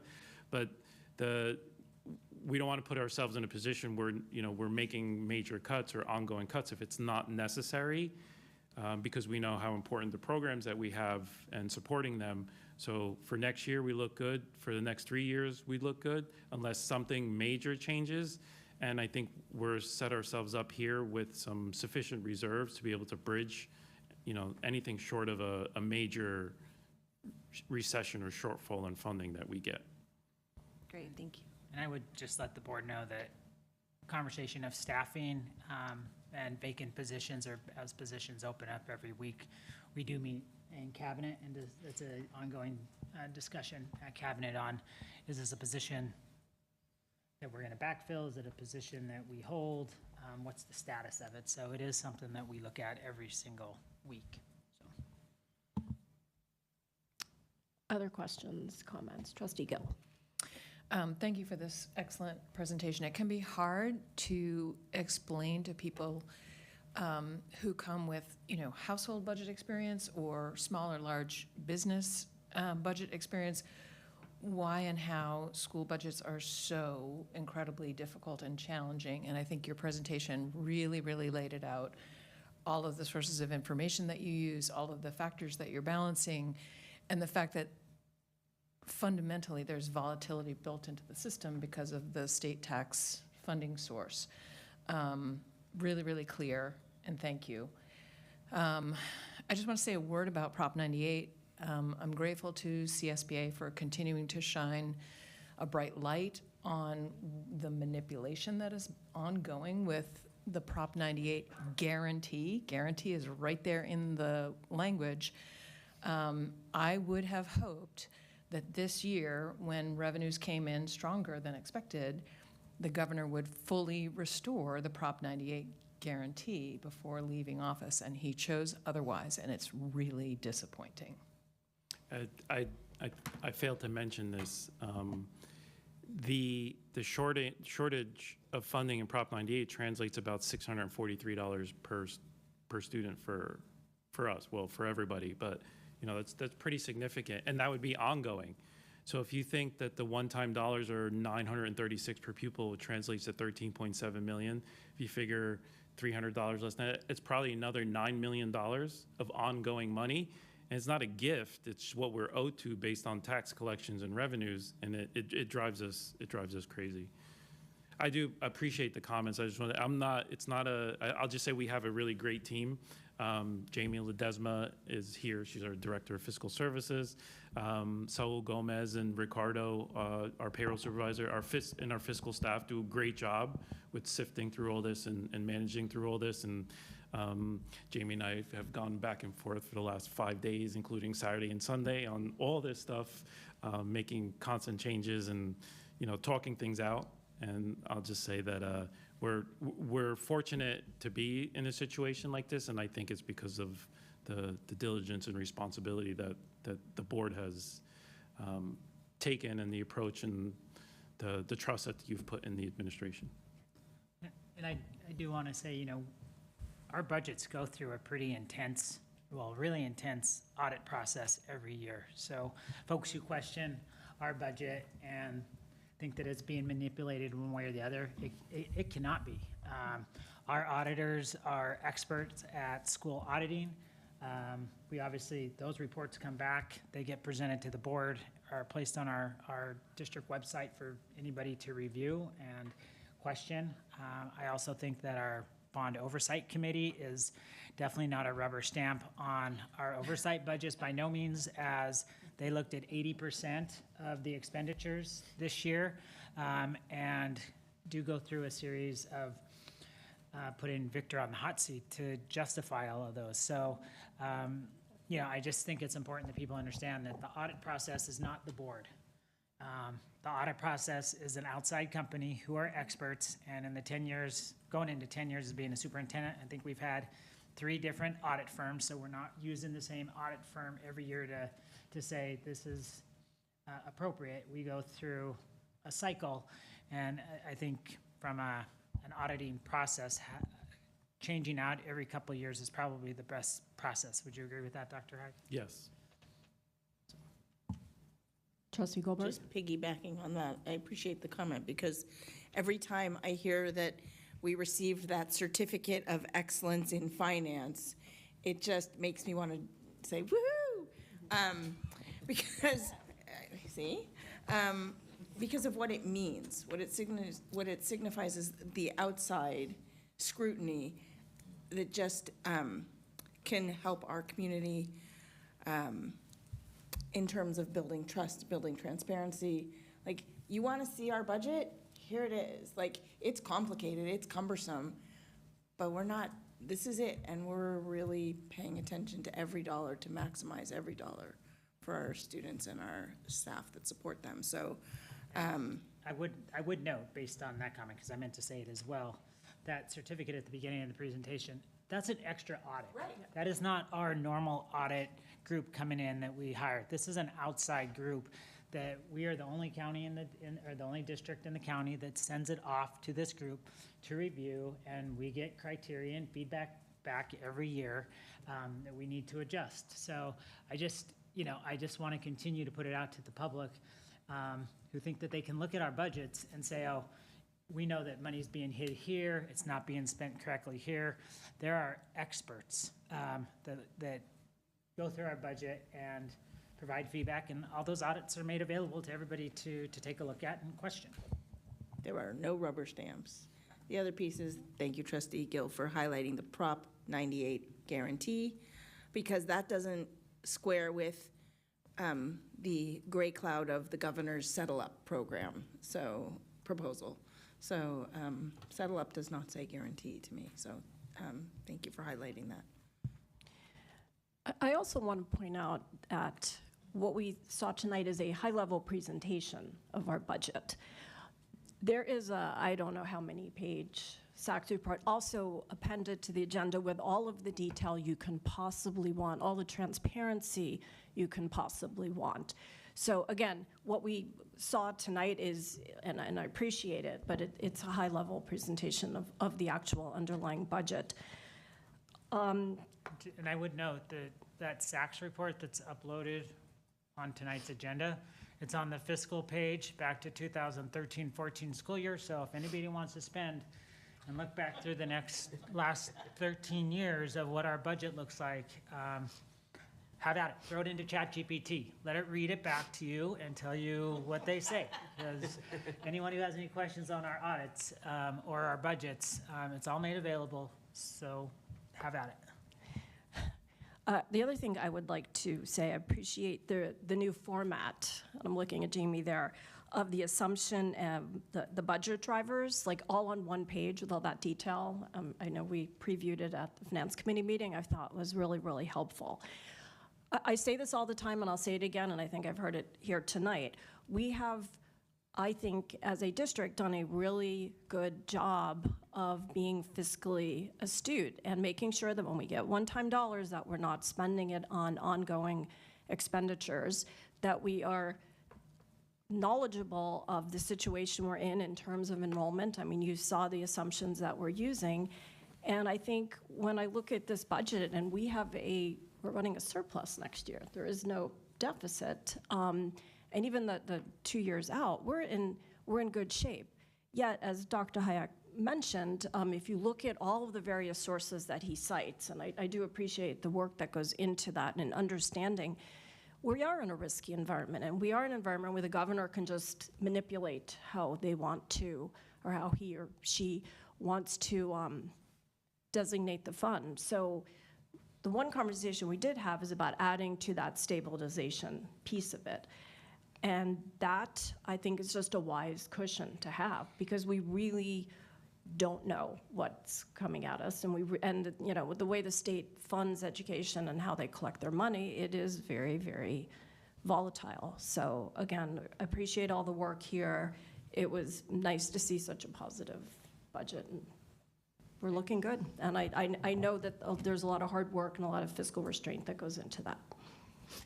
The one thing I would say, and we know that LAUSD's got a lot of coverage on their salary agreements made, I think 2 months ago, but I think it's going to their board on the 13th and the 28th, and obviously, we receive, through our listservs information regularly, and, I mean, ultimately, I don't think they can afford the raise that they agreed to, and that, we have teachers who, and classified staff who question, why have we not been able to do the same raise?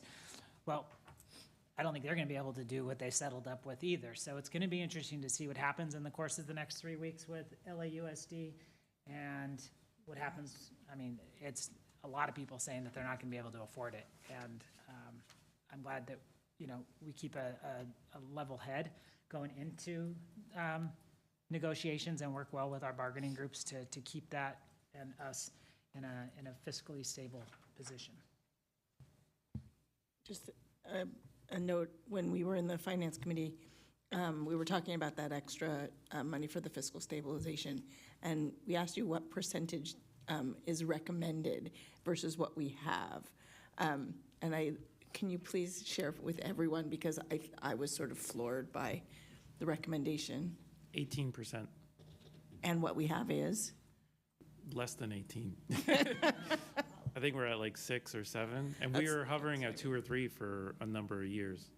So, lest anyone think we are just, squirreling it away for, it's good. All right, any other questions or comments? All right, again, thank you very much. Where's my gavel? All right, we are now on item 3C. We will now convene a public hearing to receive public testimony concern resolution number 25/26-47, Education Protection Account, EPA, spending plan for the 2026-2027 school year. Mrs. Feldman, are there any public comment cards on this? No. Okay, seeing none, I will conclude. I will now close the public hearing at 7:55 p.m.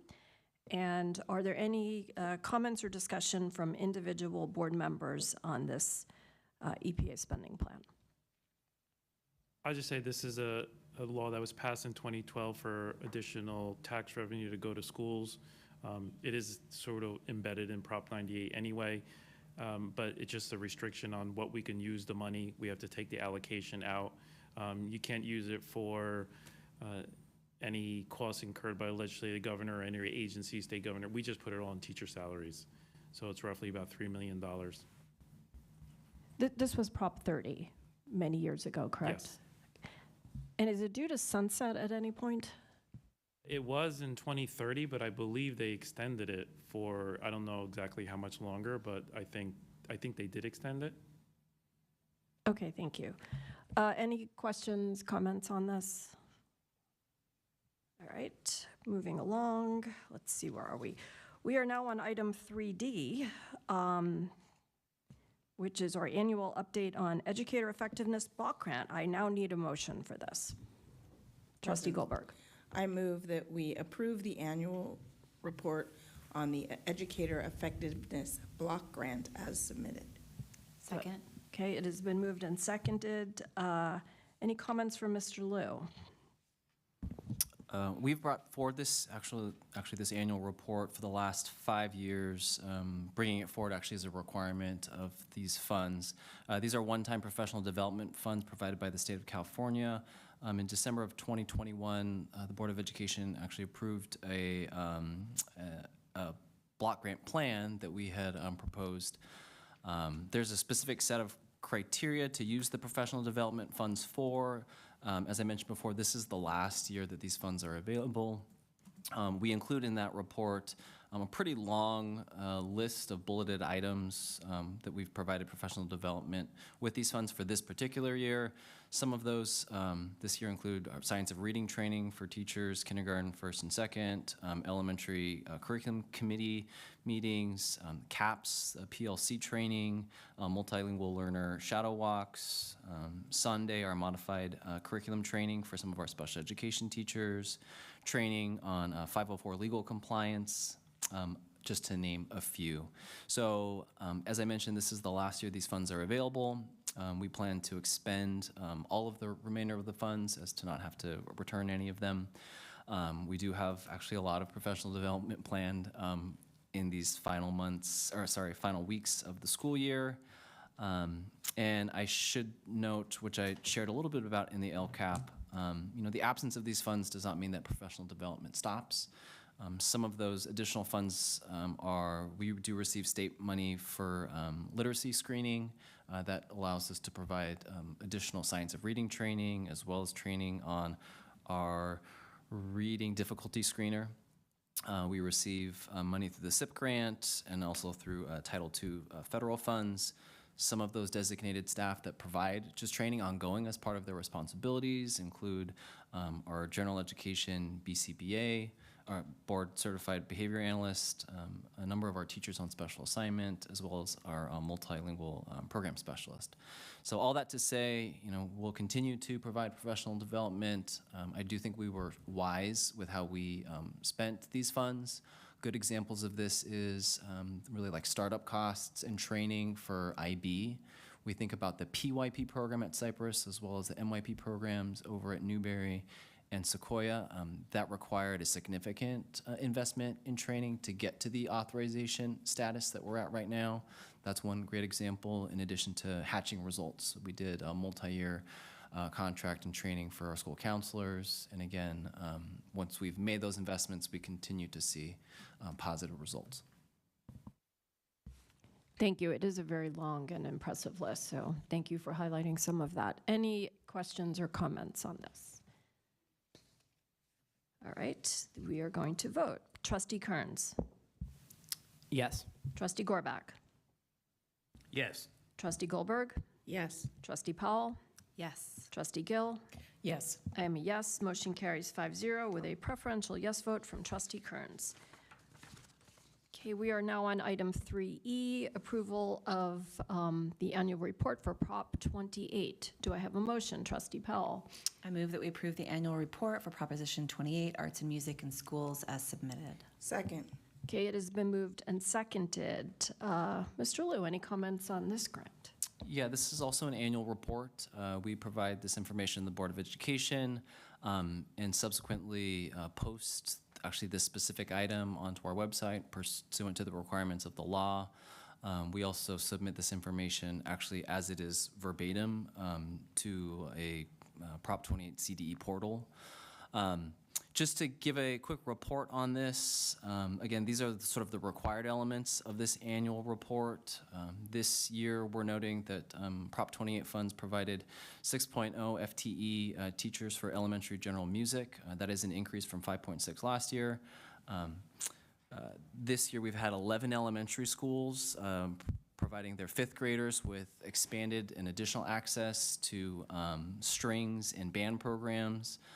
Which has the accompanying set of awesome musical instruments to come with it.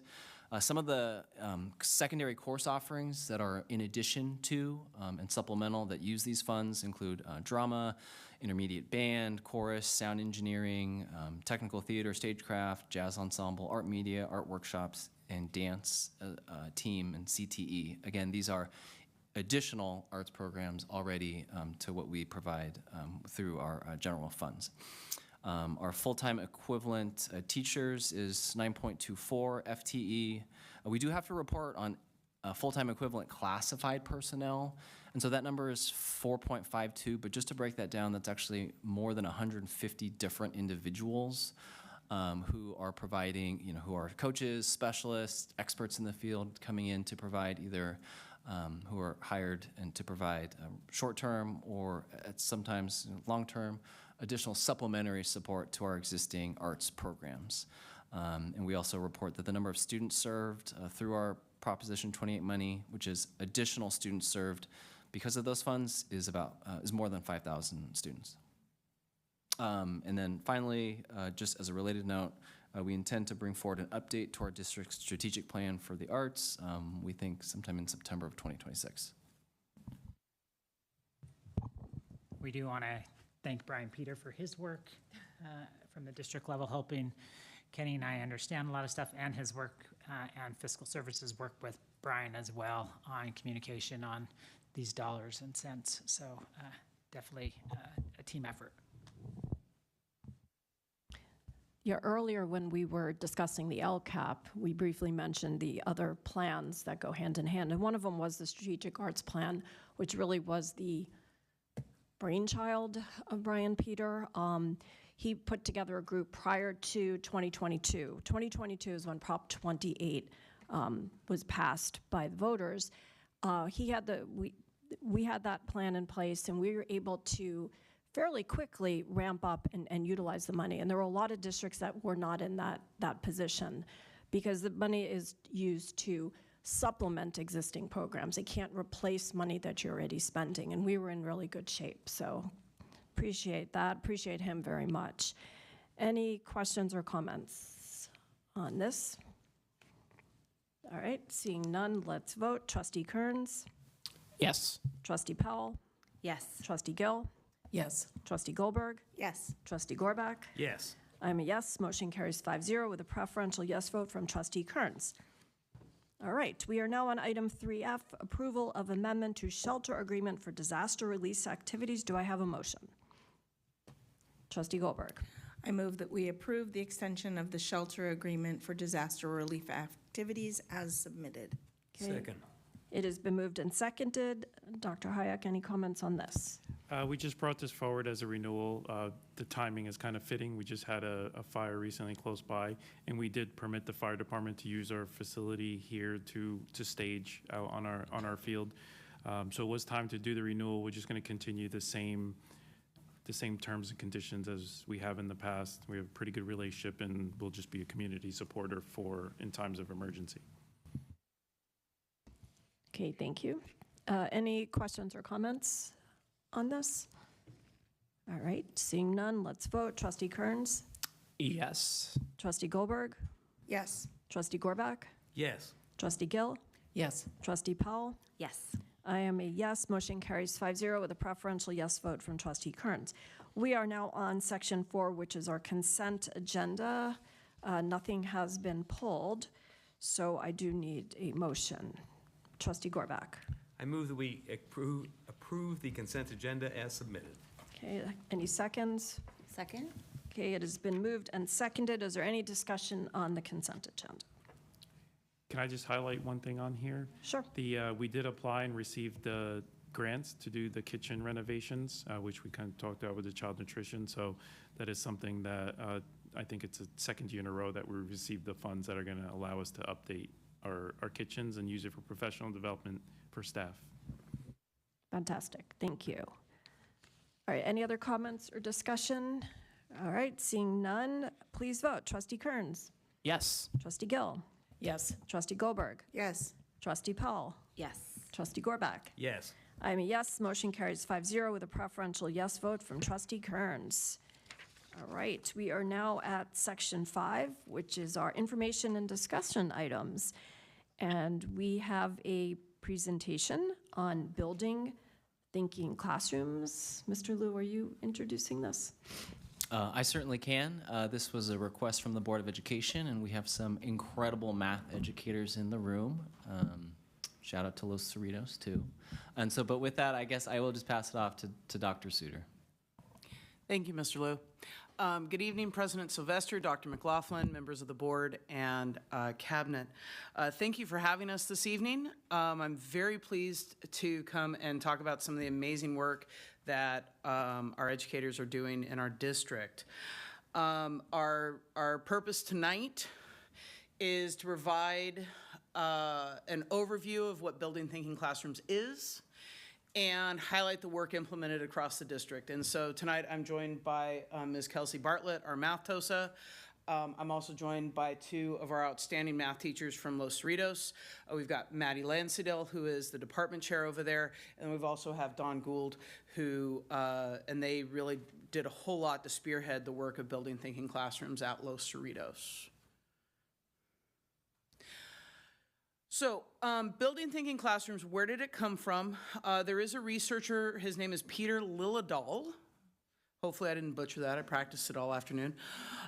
He did about 15 years of classroom-based research.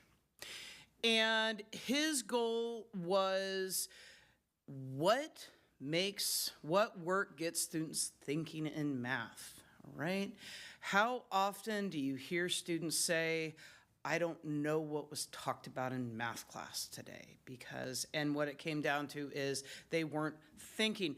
And in a typical math lesson, what Peter found was that 75 to 85% of students showed non-thinking behavior 100% of the lesson. And the rest think for about 8 to 12 minutes total. And even though he doesn't necessarily define the length of a math lesson, if I'm thinking about a math lesson and I'm thinking, okay, 30 minutes even, 40 minutes, or a class period of 50 minutes, that's not a lot of thinking time going on, okay? And so he had 5 big findings, okay? Most students are not thinking most of math class. That's a problem, okay? Student behavior is shaped by structures within the classroom, not necessarily individual motivation. Vertical non-permanent surfaces will significantly increase immediate engagement in thinking tasks. Randomized groups increase participation, equity, and student identity as contributors. And when we're talking about that, we're talking about randomized groups of 2 or 3 students. And then classroom environment and task design shape the cognitive demand more than the explanation does, okay? And one of the big things that he did was he broke down lessons into mild, medium, and spicy problems. And so, or some might call it easy, medium, and difficult, okay, in some regards. And the expectation was not necessarily that every student in the classroom master spicy problems, but they would be part of a group that could, okay? And so when they're up at their whiteboards, and having observed this in classes, when students are up at their whiteboards, if a student doesn't have as much to contribute because they aren't as far along as their group members, that student becomes the writer because whoever is holding the marker isn't talking. They're listening. And then they rotate.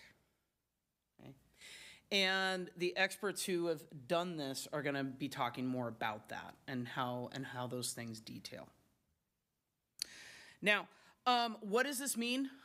We've got traditional classroom. This is what I remember in high school. I won't tell you what year that was. But lots of listening, lots of copying off the board, lots of procedural completion, lots of learning algorithms, lots of learning step 1, step 2, steps 3, step 4, being very quiet, all right? Correctness, finding the answer. And then when you push over to a thinking classroom, students, instead of listening, they are reasoning.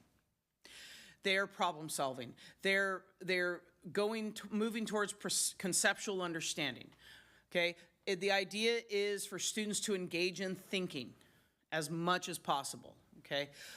Visible collaboration and discourse. Discourse is something that in a traditional classroom didn't happen a whole lot, okay? And reasoning, strategy development, mathematical justification, and sense making. And those are some of the amazing things that you see happening in BTC classrooms. Now, the question always is this just one more thing, or does it align with what we're doing? Well, Ms. Bartlett and to some extent myself have been doing a lot of mathematics framework training. The new California Mathematics Framework really talks about all of these things. These all tie in nicely with a BTC classroom. All right, and so these are big deals in the new mathematics framework. And as you may have heard, for several years, our district has really had a focus on universal design for learning. And so this really hits a number of our UDL foci and considerations from over the years. Okay.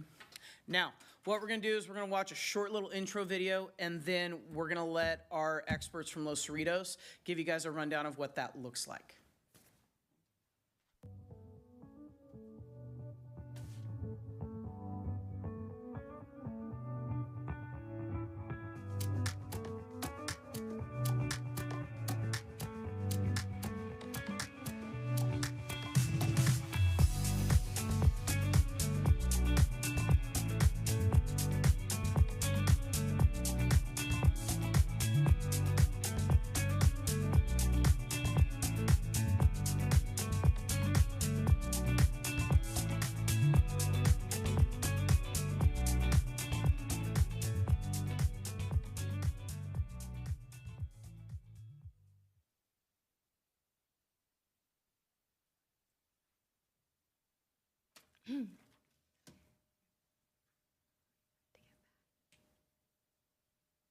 All right.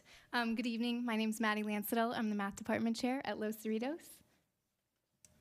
I'm Dawn Gould, and I also teach math.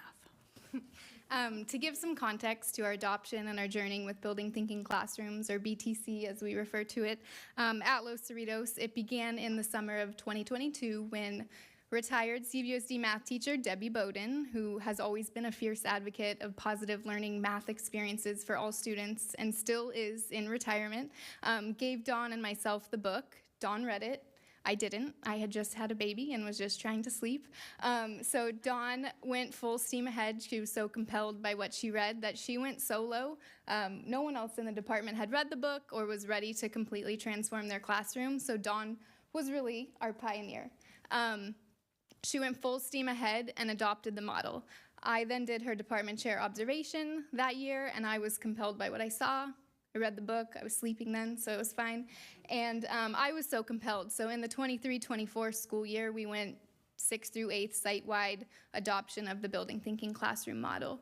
For some courses, it was full steam ahead. It's a huge undertaking to completely transform your classroom into the BTC model and thin slice all your work.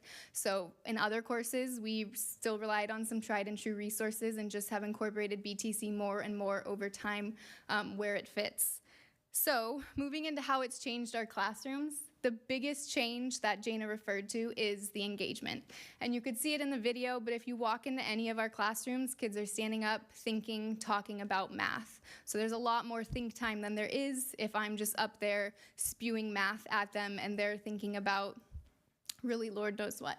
And a nice byproduct of it has been that the classroom culture has changed. Working with different groups every day really gives them the opportunity to know their peers in their classroom. So an unexpected and awesome byproduct has just been a positive impact on our classroom culture. It feels more like a family, feels more like a community, and that's a part of it that we've really, really enjoyed. They also just love writing with whiteboard markers, and that has helped them to enjoy what they're doing more, and enjoyment breeds engagement. And so those higher levels of engagement is just a huge highlight of this model. Additionally, we cover more content at a quicker pace. Naturally, when you're more engaged and you're more focused, we can get through more and meet those learning goals more rapidly. And then that gives us the opportunity to incorporate more non-curricular thinking tasks, more state test preparation, more number sense lessons, things that really the students need. But my favorite change, and I think the students' favorite change as well, is that the feedback that's given is more informed and it's immediate. So we are seeing and hearing all of their thinking in real time, and we're able to collect so much data on what they're understanding, what they're not understanding, what the common misconceptions are, and then intervene right away. We can address something before they level up to those medium and spicy problems in a huddle, which Ms. Gould will talk about later. So that feedback of walking around, as you saw in the video, and sometimes my feedback is just walking up and circling something. And a big part of the model is they only write in black and we write in a colored pen. So they know what my information and my feedback is and to not erase it until it's been dealt with. So sometimes I just circle something and walk away. And that's part of prompting them to continue that thinking and that problem solving because they know something's wrong. And sometimes I walk up and I just put a heart or a smiley face because they're crushing it. So they're getting feedback no matter where they're at. Okay, so also we've noticed that all of our test scores are up with this. When I first started this, one of the things I was most scared about was, gosh, they're doing so great, they're so happy, they're so excited, they're at the boards, but what if when they take their tests, it doesn't go so well? And at the time, my principal was Jason Klinger, and I had gone to him and said, I don't know. I mean, it's great. Everything is awesome. They're in there high-fiving each other. They're having a good time. They're laughing. They're joking. They're enjoying math so much. But what if it goes down from there? And he said, you know what, Dawn, to see the engagement and to see the joy on these students' faces and to see them up at the boards is a win in itself. And that kind of motivated me, just like Debbie motivated me. Every child needs a teacher to believe in them, and I think every teacher needs another teacher and an administrator to believe in them as well. And our test scores did go up. They did go up, and it's been amazing. Also, as teachers, we're supporters. It's nice because all the whiteboards are on the perimeter of the room, and as a teacher, you can stand back and you can kind of see what's going on, and you're out of the way of them learning.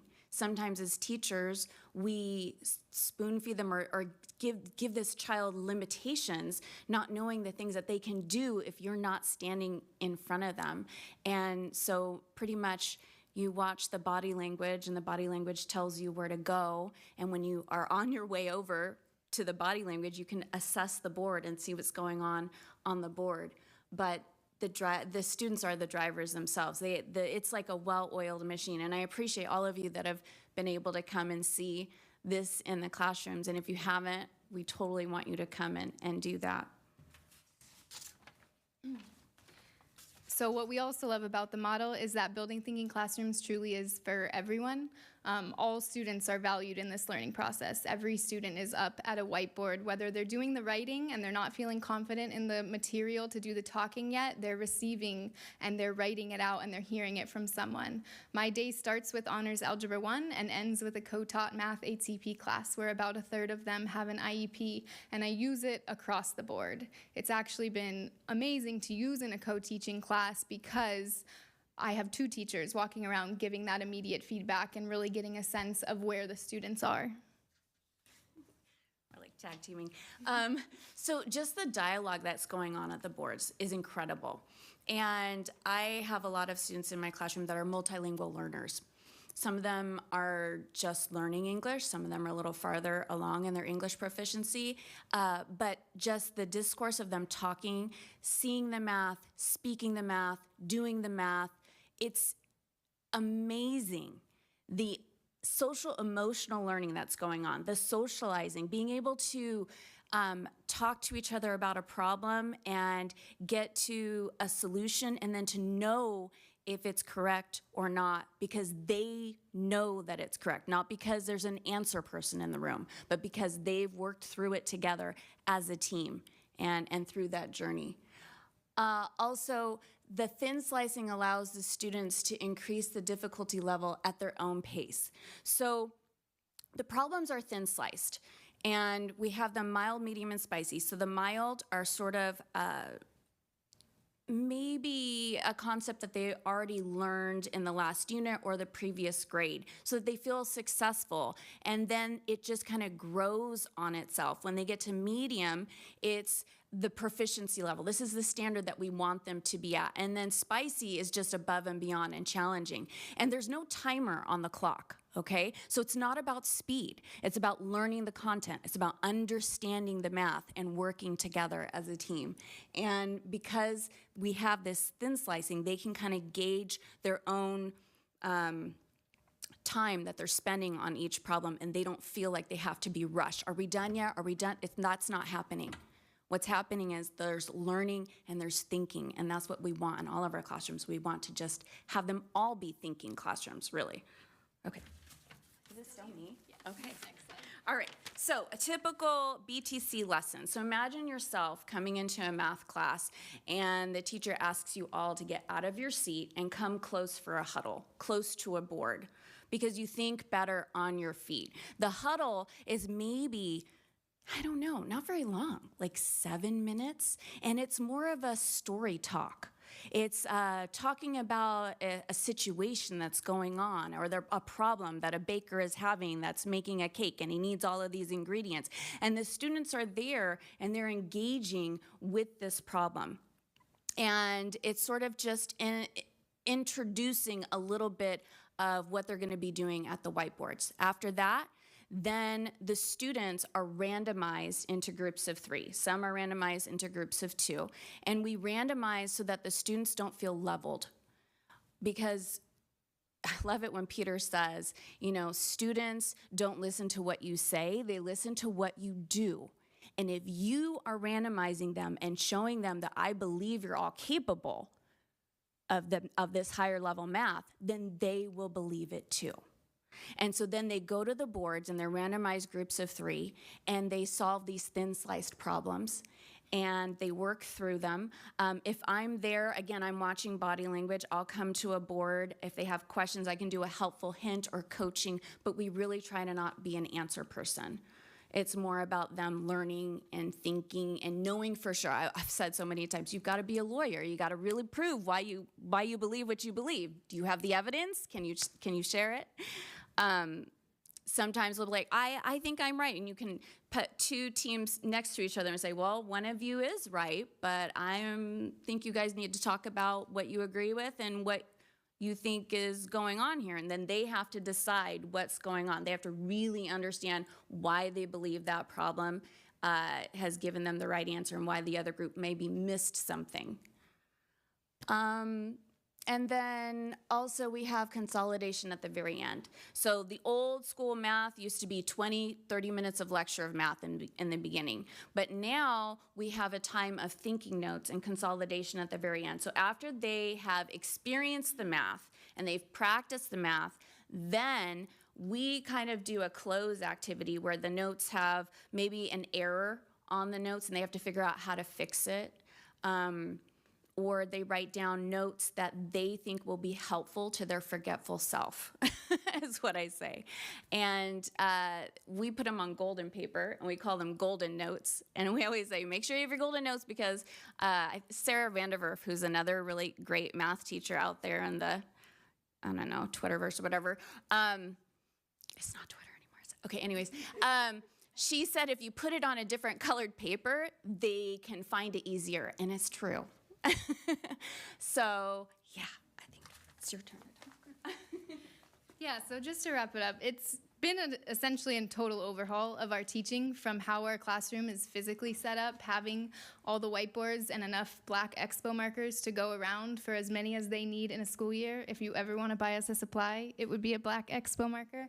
And it's taken quite a village. Shout out to super supportive administrators who have bought us whiteboards when they've gotten ruined because they're used every day. But we've used CSF grants, site funds, department funds, our own funds, to get our classrooms up and running for this model. And we've had to reteach routines, procedures, and expectations. With this whole model comes a whole new set of class norms and how we expect them to behave. How do you leave your whiteboard when you're done? What do you do when you're done at your whiteboard?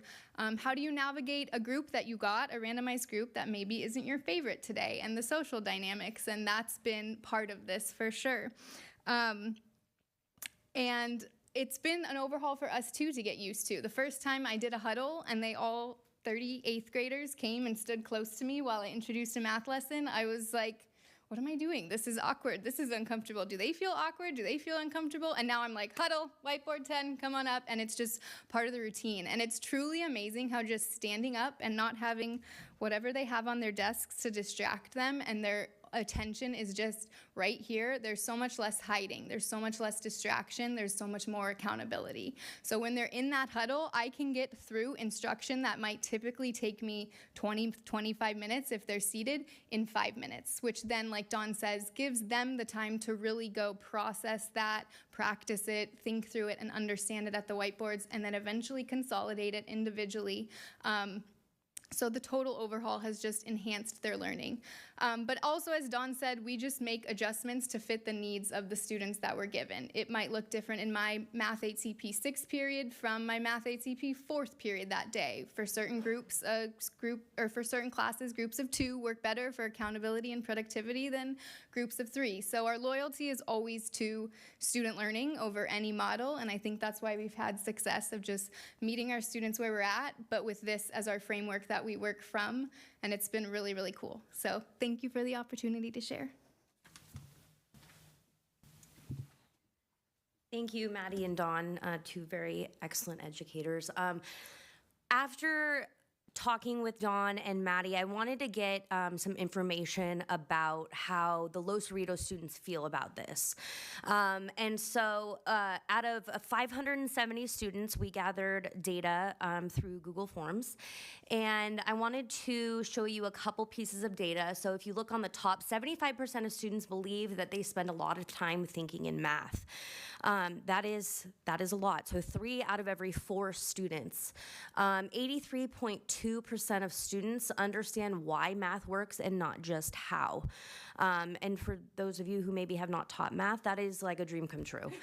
73% of students find that collaborating with peers to be one of the most engaging parts of math. So of course, in middle school, you're probably never going to get to 100%, but that means almost 3 out of every 4 students enjoys this. And 75.6% of students feel involved in math lessons. So they're really taking the time to make this a student-centered approach, and that is reflective in their scores. A couple other things to note. We asked the kids, do you prefer to solve problems at the whiteboard? And I wanted to just share a couple pieces with you that stood out to me. I prefer solving problems at the whiteboards with my classmates. It helps to open up new perspectives. I feel I learn quicker, and it shows the entire process from the teamwork of many different minds. I find that the whiteboard method is much more engaging than a bland piece of paper with math problems. There's better explanations and communication. So the students who are enjoying it are really enjoying it, and what stands out to me is they know why they enjoy it, which is pretty outstanding for middle schoolers. I also asked them, what is your favorite part about using the vertical whiteboards in math class? And just to highlight one piece, it allows me to have the chance to ask someone without doing it in front of the whole class if I don't understand a way to do something. So that takes away that piece of feeling embarrassed that you need to ask a question, and it's now your peers that you're asking. So students are able to ask more questions, and therefore these teachers are able to close more gaps. So Jana and I took Thousand Oaks High School and Sequoia Middle School. Thousand Oaks was part of their department. Sequoia was their whole math department. And we took them to Los Cerritos to show them BTC in action. So this was a non-evaluative learning walk. So they went over 4 periods. They saw a range of 6th, 7th, and 8th grade. They saw CP and honors. And we were trying to find trends across the classrooms that showed that BTC was a strong model. And if you look on the right, that just shows what teachers were given for what to look for. After we watched about 25 minutes of each class, we went outside and we debriefed. What did you see? What did you notice? What did you wonder? Really just prompting those thinking questions instead of feeding answers, and the teachers came up with what they saw. And then in the afternoon, they were given time to actually plan on implementation for BTC in their classroom and start to kind of dip their toes into it. So across the board, we heard that they loved that there was an increase in student discourse. Students are actually talking about math. When I was in middle school, and you were asked about the vocabulary, okay, great, moving on.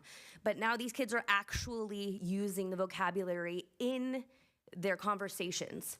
Students are showing more persistence on problems. So it's not that I don't know anything, close the notebook. You're up at a board, you're working with a team, and if you don't know something, tell me what you do know.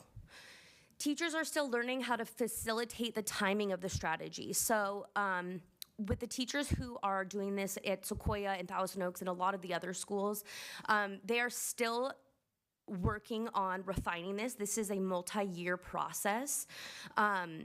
And one of the things that they're working on right now is facilitating that timing.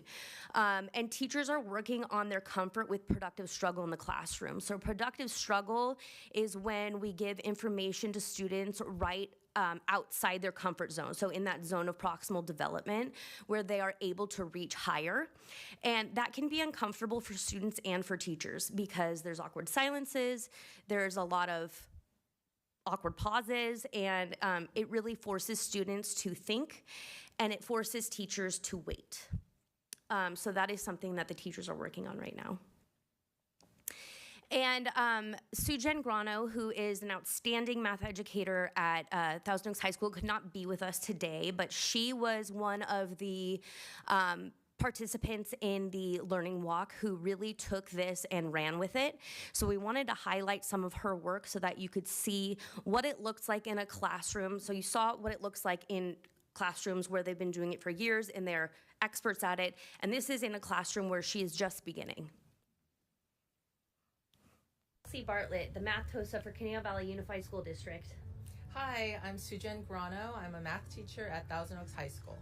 Sujen, you're part of our Building Thinking Classrooms learning walk. What was the point during the learning walk where you thought, I need to try this? I could really feel the excitement. I think that's what caught my attention right away as I was walking around and viewing the students work together. And I thought, my classroom can use more of this positive energy. What did your classroom look like before implementing Building Thinking Classrooms, and what do you hope that your classroom looks like after you're finished implementing? Before the Building Thinking Classroom, my classroom was very traditional. Students work at the table by themselves most of the time and just focus on their work, and they would just look up to me for any kind of correction or feedback. But after, they were looking at each other and helping one another as a group, instead of always coming to me as the only source of answers in the classroom. And that's the thing that's transformational in my classroom right now, that they can see each other as a resource, and I'm not the only one holding to the knowledge in the classroom. What changes in your students have you seen since implementing Building Thinking Classrooms? Right away, students are talking more, and even the quiet students who I thought, are just very reserved and they're just always to themselves, even they're opening up. And it's fun to see personalities of students that I never really saw before. And so I think not only am I getting to know the students better, but I think I'm learning more about them and how they learn better when they're talking to one another. That helps me as a teacher to know that what I initially see from the students isn't the full picture at all, that I wasn't allowing this opportunity for them to open up and show me how they can better learn. If you could tell the board one thing about your experience with Building Thinking Classrooms, what would it be? It's really helped our classroom be more of a team and not just independent learners just coming to my class for 90 minutes a day. We feel bonded to each other because everyone gets a chance to randomly be in a small group that's generated by the computer, and instead of just holding on to their own comfort zones, we're able to reach out more, and I think being able to facilitate that kind of opportunity for the students to learn from different students in the same classroom and not just me by myself, as I mentioned before, I think that's a huge benefit as a class in the whole classroom. So that's what I really love about the change in the feeling in my classroom. Thank you. Thank you.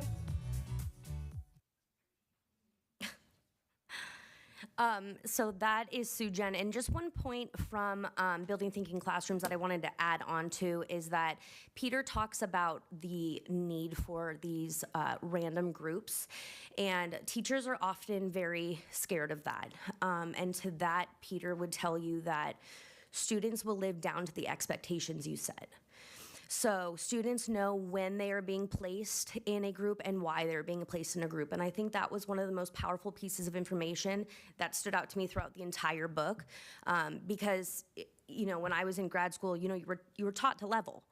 And this goes completely against that. But another piece that we've been doing this year with Conejo Valley teachers is a Building Thinking Classrooms book club. So teachers met once a month with me, and we read the book together and came together and talked about it. So it was a consistent cycle of reading and reflecting on their own, then coming back to collaborate and plan, and then come back and returning with the evidence of whatever we spoke about the time before. this started about 25 teachers. It kind of dwindled as the year went on, but we had a few teachers finish it out, about 15. And this emphasized equity and access, ensuring that everyone is actively thinking and participating in mathematics. So teachers were able to come and ask their questions and make sure that they were getting their questions answered to be able to implement this appropriately. So these are not the only 3 schools where BTC is emerging. So some of these schools are Cypress, Earths, Glenwood, Ladera, Wildwood, Kalina Middle School, Los Cerritos, Redwood, Sequoia, Newbury Park, and Thousand Oaks. So Dr. Suter and I's hope for next year is to increase that capacity within teachers to make sure that this list continues to grow. In addition, our next steps are to deepen the consistency across classrooms and to help teachers to strengthen their task design, because that can be a big challenge if the textbook doesn't provide one that is adequate enough.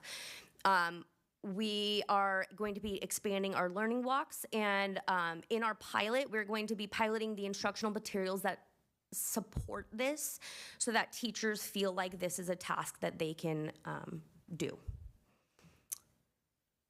Any questions?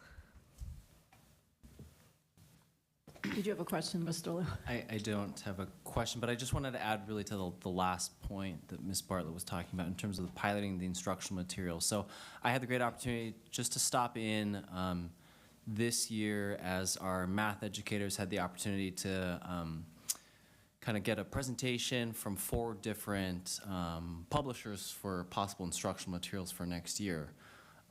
One of them, which was one of the top 2 ranked, I think Ms. Lansdale asked maybe it was like the spicy question of like, so, well, I do building thinking classrooms, and like, how is this a match? And what was really cool was the publisher, or the rep from the publishing company, like they spoke the same language. They were talking about thin slicing and all of these other things. And so I think both of the instructional materials that our math educators that are piloting next school year, as it states there's a natural alignment to using those materials alongside of the building thinking classroom strategies and mindsets, and we do plan on taking advantage of that.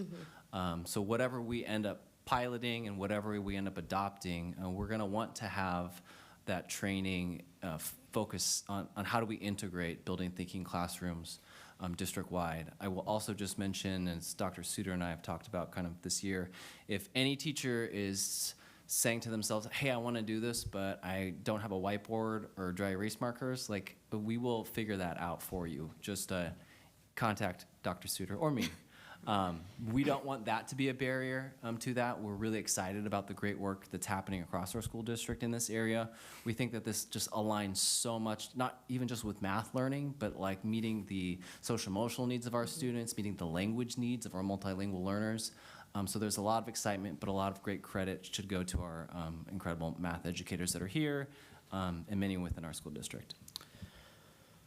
In other words, money for vertical non-permanent surfaces. When I first looked at this a couple days ago, I'm like, what does that mean? Then we're talking whiteboards, basically. Yes, standing whiteboards. Before I open up for other questions, I just want to say that was a fantastic presentation. Your enthusiasm for the subject is absolutely contagious. And I love the fact that how organically it started with one person reading one book and how it has spread through multiple school sites. That's just absolutely wonderful. So thank you for coming and presenting. Questions, comments? I think Trustee Kern. Yeah, so thank you for that really awesome presentation, very thorough. I am, however, left with one pretty remarkable question. I would say that, if I don't ask you right here in this moment, I'm just not doing my job properly. What is the rationale behind calling them spicy, mild, and medium? Dawn. If any. Okay, so when Peter was first doing all of his research and they were coming up with these problems that, you know, were basic problems, medium problems, and advanced problems, the students felt a little bit like if they were on the mild problems, but they were called beginning problems, it wasn't as motivating. And they were kind of like basic baby. Do you know what I'm saying? But then when they changed it, and then instead of challenging, it was spicy. Like, and some of us call it like spicy hot Cheetos or habaneros, and yeah. Well, that's So it just kind of makes it, I guess, more motivating for the kids. They kind of latched onto that, trying to get away from the whole labeling and leveling thing, and just kind of making it more appealing. We leaned into it so much that it was our Halloween costume last year. As the Oh math my gosh, department. really? We were mild, medium, and spicy hot sauce packets. You The should have put students photos of that in the loved it. slideshow. That would have been funny. Yeah, okay, that's awesome. Thank you. Yeah, when I was listening to the presentation and looking at, you know, the whole going up to the board and reconstructing problems or performing problems, it was like a memory kept flickering in my mind of me like doing this when like a few years ago, or probably during middle school, I would say. I cannot for the life of me remember what class or what specific year it was, but I do strongly remember like one of my teachers usually had us like on homework problems, we'd come up and replicate a homework problem, for example, which is not exactly the same, but I think quite similar to what we're doing here. And I think it works really well. I'm in AP Psych right now, and we're learning about we learned about a process called social facilitation, and I think that's really evident here about how you know, your performance is enhanced when you're doing something that you feel comfortable with after learning it from a teacher when you are in front of your peers. It's a psychological concept that I'm sure Peter has rooted this theory in, and it definitely works. I've experienced it. So hopefully this comes to TO soon. I think some of our math classes could definitely benefit from it. They're already incredible, but I think they could be more incredible. So yeah, thank you so much for all the hard work. Yeah. That's very encouraging. I think one of the best things was getting the kids out of their seat. Because sitting in your seat for 5 hours a day in school is not a good thing. Or 4 hours at a board meeting. Yeah, or 4 hours at a board meeting. Good point. Who was first? Trustee Gorback. I think you were first. To paraphrase what I once heard about leadership, good leadership, good teaching is getting your kids to want to do what you want them to do without them knowing that you want them to do it. I'm so excited about this program because it really, when you stressed how the social emotional goals fit into, I mean, it almost makes mathematics secondary. I'll erase the word almost. It makes mathematics secondary to the social emotional growth, and that social emotional growth emphasizes the mathematics. And so it sounds so much fun. I definitely want to come by next year and see it. I assume that the last 9 days of this year is not a good time, but I'd love to come by next year. But thank you so much for not only in the presentation, but indulging in doing this for the kids and turning the classroom over to them under your direction without them knowing that it was under your direction. So thank you. Trustee Goldberg. I just want to say Mr. Dano is so proud of you right now. Maybe I'll show him the clip tomorrow.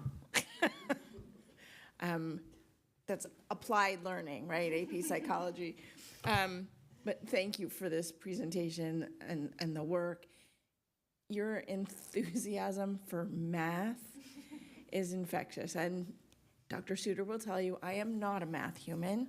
If I had teachers like you and if I had a whiteboard, I perhaps would be a different human today. And I wrote down immediately, spicy is a much better framework, framing than difficult, because like difficult just tells you right then and there, I don't want to do this, I'm good. You know, so meeting students where they are and making it exciting for them is amazing. And shout out to Debbie Bowden, because I remember when she first started with this, going into her classroom going, wow, this is really interesting. So I love that you've taken it and grown it. I was having a conversation a few days ago with some folks about how our teachers as leaders is the best way to get things changed here. So thank you for organically growing and leading the way. Appreciate it. And we know Los Cerritos teachers have led the way on many, many things. And so this is just yet another example. And I just wanted to share that at some point, I don't know if it's the 23-24 school year, it must have been, I got to, Mr. Klinger offered a tour. And so I got to do a little tour of Los Cerritos with him. And he took me into a couple classrooms that were at least starting to do this. And so seeing the whiteboards and all of that. And I talked to a teacher at the time and was just fascinated by this idea of this BTC thing. And so started following Peter. I didn't read the book. I haven't read the book yet. But, and just getting to hear little bits and pieces of how it's been rolling out, what the work you've been doing, and now that it's going to different schools. And so you being here tonight, and just thank you for being here and doing this for us tonight, because it just really crystallizes the work for us and fills in so many gaps, I know, for me, into kind of what it means and what it looks like. And I think especially the way you presented, I mean, getting to see what you shared, but then also seeing the video of your classroom, but then also seeing Ms. Grano's classroom and her testimony, like getting to see both of you like starting off with this and teaching other people how to do it, and really now you're experts at it. But then like also being able to see a teacher it's newer for her, and the fact that she was so vulnerable and shared so much with us in that video about her process, and like was just mind-blowing. And so I think, you know, as a board, we're dealing with a lot of different things related to the district, right? But the most important thing out of all of it, of course, is that teaching and learning. And I feel like your presentation shared some of that with us. So just thank you so much for this work. And I'm just so excited to see with the new math framework and the alignment as you shared, and all of that is just like really exciting. So appreciate you so much. Trustee Go. Trustee Goldberg, you're not a math person yet.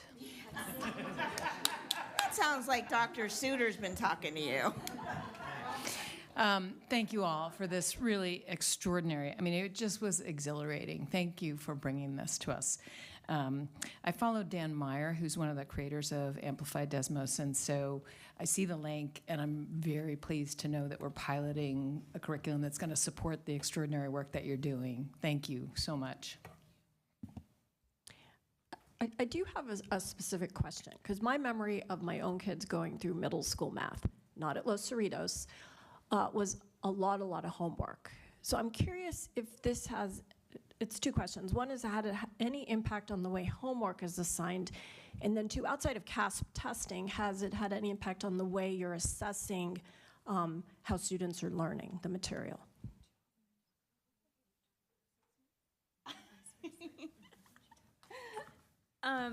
So for homework, he calls them, instead of calling it homework, he calls them check your understanding problems. So when we're done with the consolidation notes that they keep on yellow paper in their binder or their folder, in my class, we always have time to start on homework in the class, so it's equitable, and that I'm there as a teacher to help any of them if they have any questions as they're working on their understanding problems.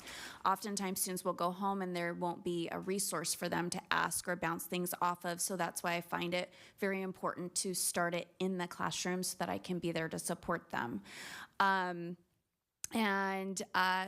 we call them check your understanding problems, and we don't assign a bunch of problems. It's not drill and kill. You don't need to give a child 20 problems to know if they know how to do a concept. You just don't. And so probably my homework is like maybe 3 to 5 problems. And then also for those families who just want to do more math, there's always access to more math in their text on IXL. So it's not like there's not extra practice problems. There are. But we don't believe in drilling and killing. So, yeah. Okay, and then what was the other? Yes. Quality over quantity all day, because if they go home and do 50 math problems wrong, it's more work for me to fix the issue and reteach than it is to just identify the issue and fix it. It hasn't changed a lot in terms of assessment. We spiral our homework and we spiral our assessment, meaning that it's not only the content that they've been learning, it's going back to things, so maybe they're catching it now and just maintaining that retention so that we need less review throughout, which also just positively impacts assessments and CASP scores. The biggest impact on assessment is that they do better on the assessments.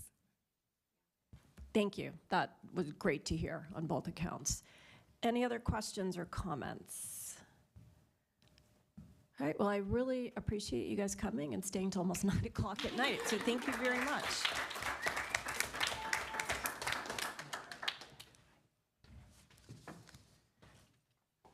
All right, we are now moving to item 5B, which is a discussion on Board Policy 1431, which is waivers. Mr. Liu, this is you.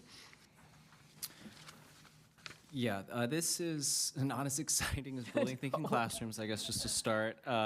This is gamut language for actually a new policy.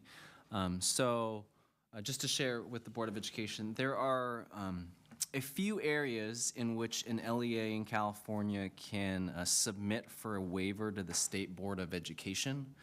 Some of those examples may be adjusting the physical fitness testing window, reducing the number of days for extended school year or ESY, amongst a couple of others. And this particular board policy, which again is just straight gamut language, describes how a school district would go about that process. This is not because, looking ahead, this is part of any specific plan or intent to do so. However, this is just about codifying a transparent process, which would include getting feedback from relevant educational partners, including labor associations, if there were an impact there, as well as bringing the proposed waiver to the Board of Education, as well as having a public hearing. So again, this just sort of codifies more of a process if our school district were to submit any of these general waivers. Any questions? Okay, seems pretty straightforward. Item 5C, discussion of board policy and administrative regulation 5141.31, which is immunizations. Mr. Liu. Yes, thank you. The board policy has some gamut updates, very minor updates for our immunization board policy, and there is some specific CVUSD language in the administrative regulation. Just to explain that, we received some updated, I would say, direction or directives from the California Department of Education as part of filing of a complaint. So the updates here state students with IEPs must be allowed to physically attend general education classes. There shall be no exclusion of students with IEPs based solely on vaccination status. So as part of resolving this matter, we're adding this into our administrative regulation. Okay, any questions on that? All right, I guess we'll see it in the future for a vote. Turning to 5D, discussion of administrative regulation, Exhibit 1 and new Exhibit 2, 3517, which is facilities inspection. Dr. Hayek. These are just code updates. Two of them for recent laws. One is requiring schools to have an all-gender restroom available to students, and the other is the stocking of menstrual items in the restrooms.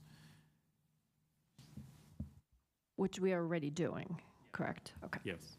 Any questions on this? All right, excellent. Or on 5E, discussion of board policy 7110, facilities master plan. Also Dr. Hayek. Same thing. This is just some language updates.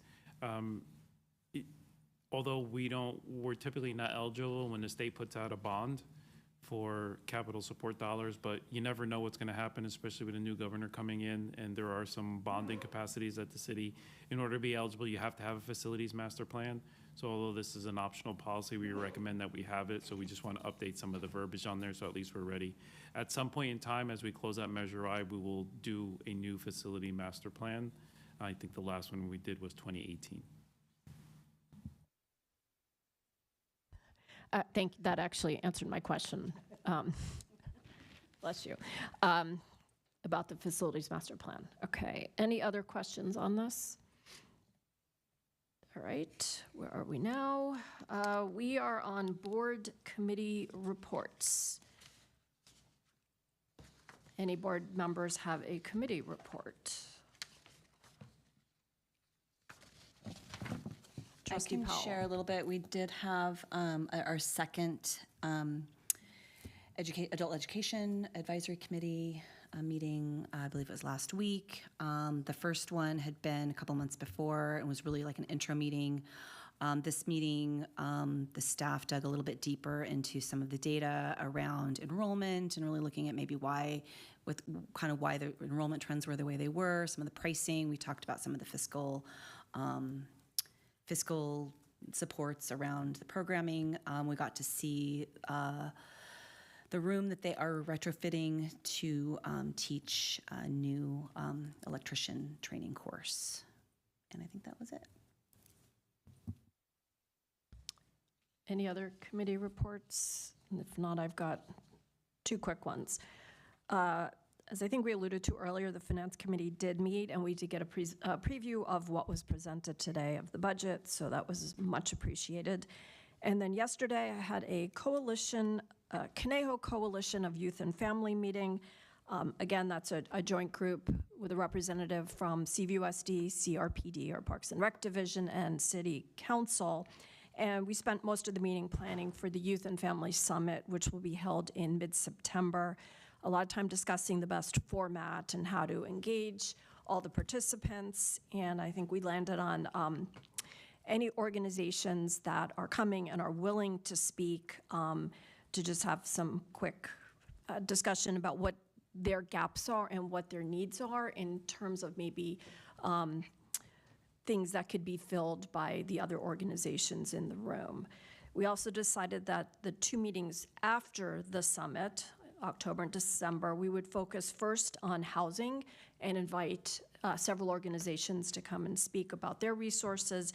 And then the second meeting after that would be about mental health. And we had a list of organizations and people that we'd like to come and speak to the coalition.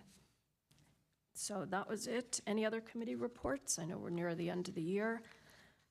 All right, we are now on to trustee comments. So take it away, Trustee Kearns. Thank you, thank you. So much to say, so little time to say it. Yesterday was the primary election, and voters all across Ventura County turned out to have their voice heard. I would like to draw attention, though, to one particular election that I think is really worth highlighting, and really is an excellent case study, if you will, for why voting matters so much and why local elections should absolutely be paid attention to by all voters. Our current Ventura County Office of Education Superintendent of Schools, Dr. Cesar Morales, has recently come under significant public scrutiny because of a number of shortcomings, whether it be relating to his inability to act within the legal guidelines as it relates to deadlines for the California Public Records Act, whether it come to his inability to seek VCO board approval for taking $16,000 plus bonuses for him and his executive staff, whether it be adding lifetime benefits for him and his staff without Ventura County Office of Education board approval, whether it be inappropriately engaging with his direct reports, whether it be inappropriately using taxpayer money to fund a number of different campaigns that related to merchandise distributed at VCO events, distributed at student events, distributed at events that all of the all of the boards of education in Ventura County were invited to, and district administrators in Ventura County were invited to, all distributed these taxpayer-funded merchandise items bearing his name and really only his name. So with all of that stacking up, it leads voters to make a pretty important decision about whether or not an elected superintendent should continue to serve in his role after all of these, I would describe as egregious violations unbecoming of an elected leader who is supposed to be serving students, especially in a time where budgets are in crisis, teachers are being laid off, across the county, and things are just not good in the educational sphere. This sort of behavior is absolutely reprehensible. And the voters spoke. Yesterday, preliminary results would indicate Dr. Cesar Morales will likely be losing his seat. He has come in so far dead last in that election, and out of 3 candidates. So there is still, those are not certified results. There is still some votes to be trickled in, but I don't believe it will change that much from my short expertise in this county looking at election results. But I think it is a ringing reminder, and hopefully something that Dr. Morales will pay attention to in whatever endeavor he may find himself in next. Hopefully not leading another county office of education, but we'll see. Yeah, so I did want to remark on that for our community to be aware of in case anyone had not heard about that yet. And I think if you maybe thought for one second that you didn't want to get to the bottom of your ballot, or maybe that you didn't want to vote beyond governor, or maybe you got really caught up in the governor's race and you were like, oh, like what even is county superintendent of schools? You know, these things have really tangible impact on students, especially as we are often the topic of discussion in a lot of political conversations. So did want to talk about that. And other news, I'm about to graduate, so pretty fun. Yeah, so I will be graduating next Wednesday, and then that's it for me for high school. It's been kind of weird, you know, looking back. I visited my elementary school.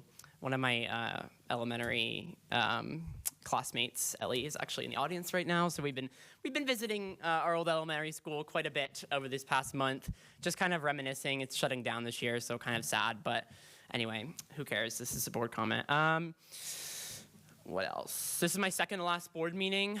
I will spare all the thank yous and my long-winded message for the next board meeting. I know we've already been here long enough, so I'm going to cross my fingers and hope next time is a little bit shorter.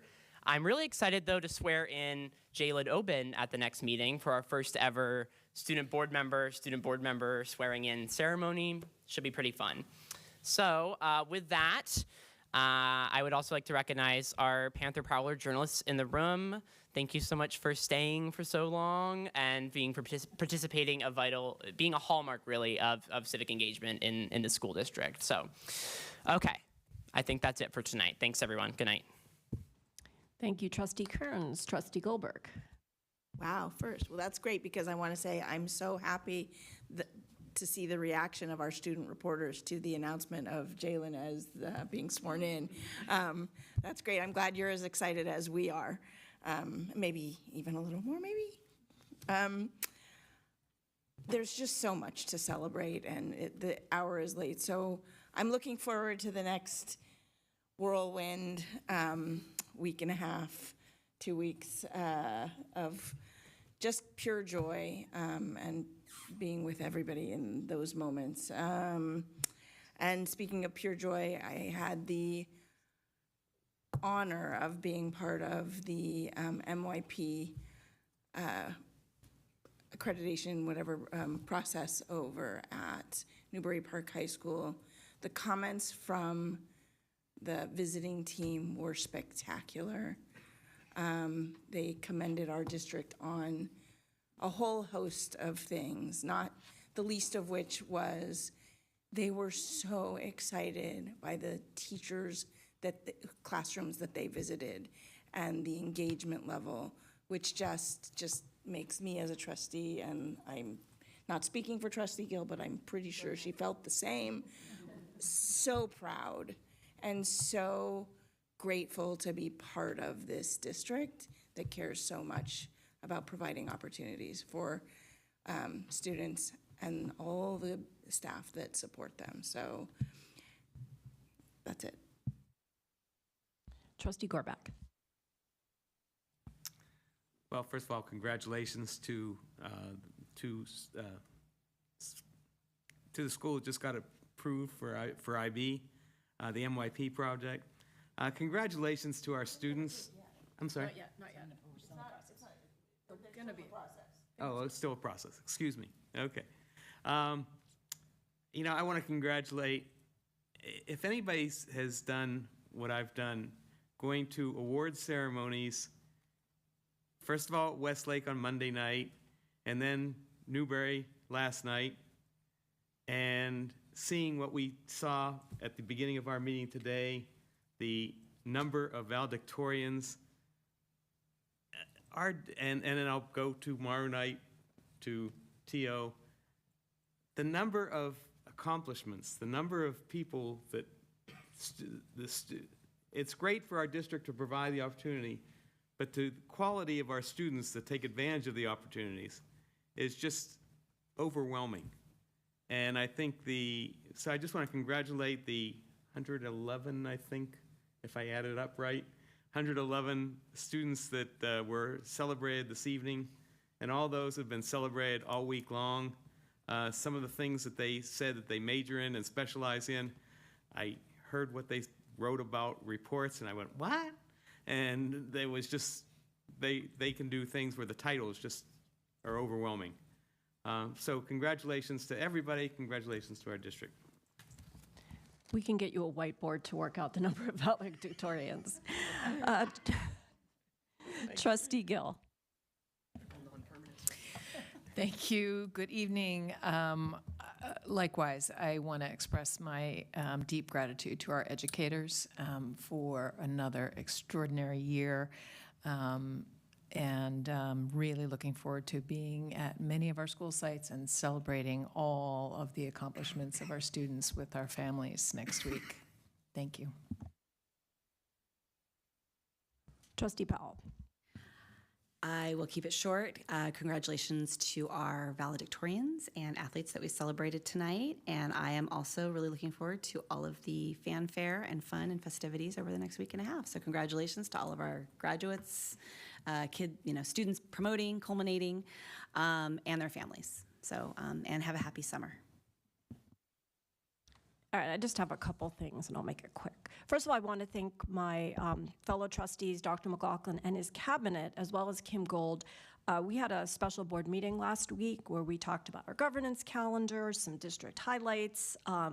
We looked at some of the metrics and actions that we talked about tonight, and also discussed and made some changes to our future board priorities. It was almost 3 hours, and I thought it was a very productive and fruitful discussion. So thank you to everyone for participating. Both Trustee Goldberg and Trustee Gorbach talked about district opportunities, and I'm very proud to hear about that. But I also thought I want to mention a couple of community opportunities that I participated in or saw in the past couple of weeks.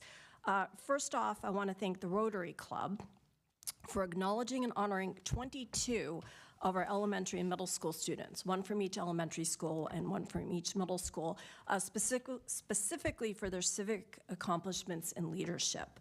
And it was really affirming to hear just how impactful these young people are, and all of what they've accomplished, and to understand that what they're doing is not just being lauded within their schools, but also in the broader community. And I won't point out one of the cabinet members whose daughter was also honored during that time, Mr. Liu.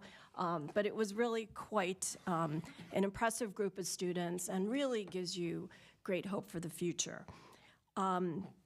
As Trustee Gorbach mentioned, I also attended the Westlake High School Senior Scholarship Awards, and that's another example of community organizations coming together to celebrate our seniors and to celebrate them with actual cold hard cash. There was a lot of scholarships, a lot of money handed out to very deserving students. So again, the resumes were really impressive, and the community generosity was really inspiring. So with that, I will turn it over to Dr. McLaughlin. Yeah, just looking forward to next week. We'll be spending quite a bit of time together in the evenings, and looking forward to seeing our graduates cross that stage. And it's just a really fun week, and real excited to participate. All right, we are now at item 6, adjournment. Item 6A, are there any topics board members would like to add for future discussion? Or are we going to save it up all summer and unleash them in the fall? Okay? With that, seeing no other agenda items, the meeting is adjourned at 9:12 p.m. Good night, everybody.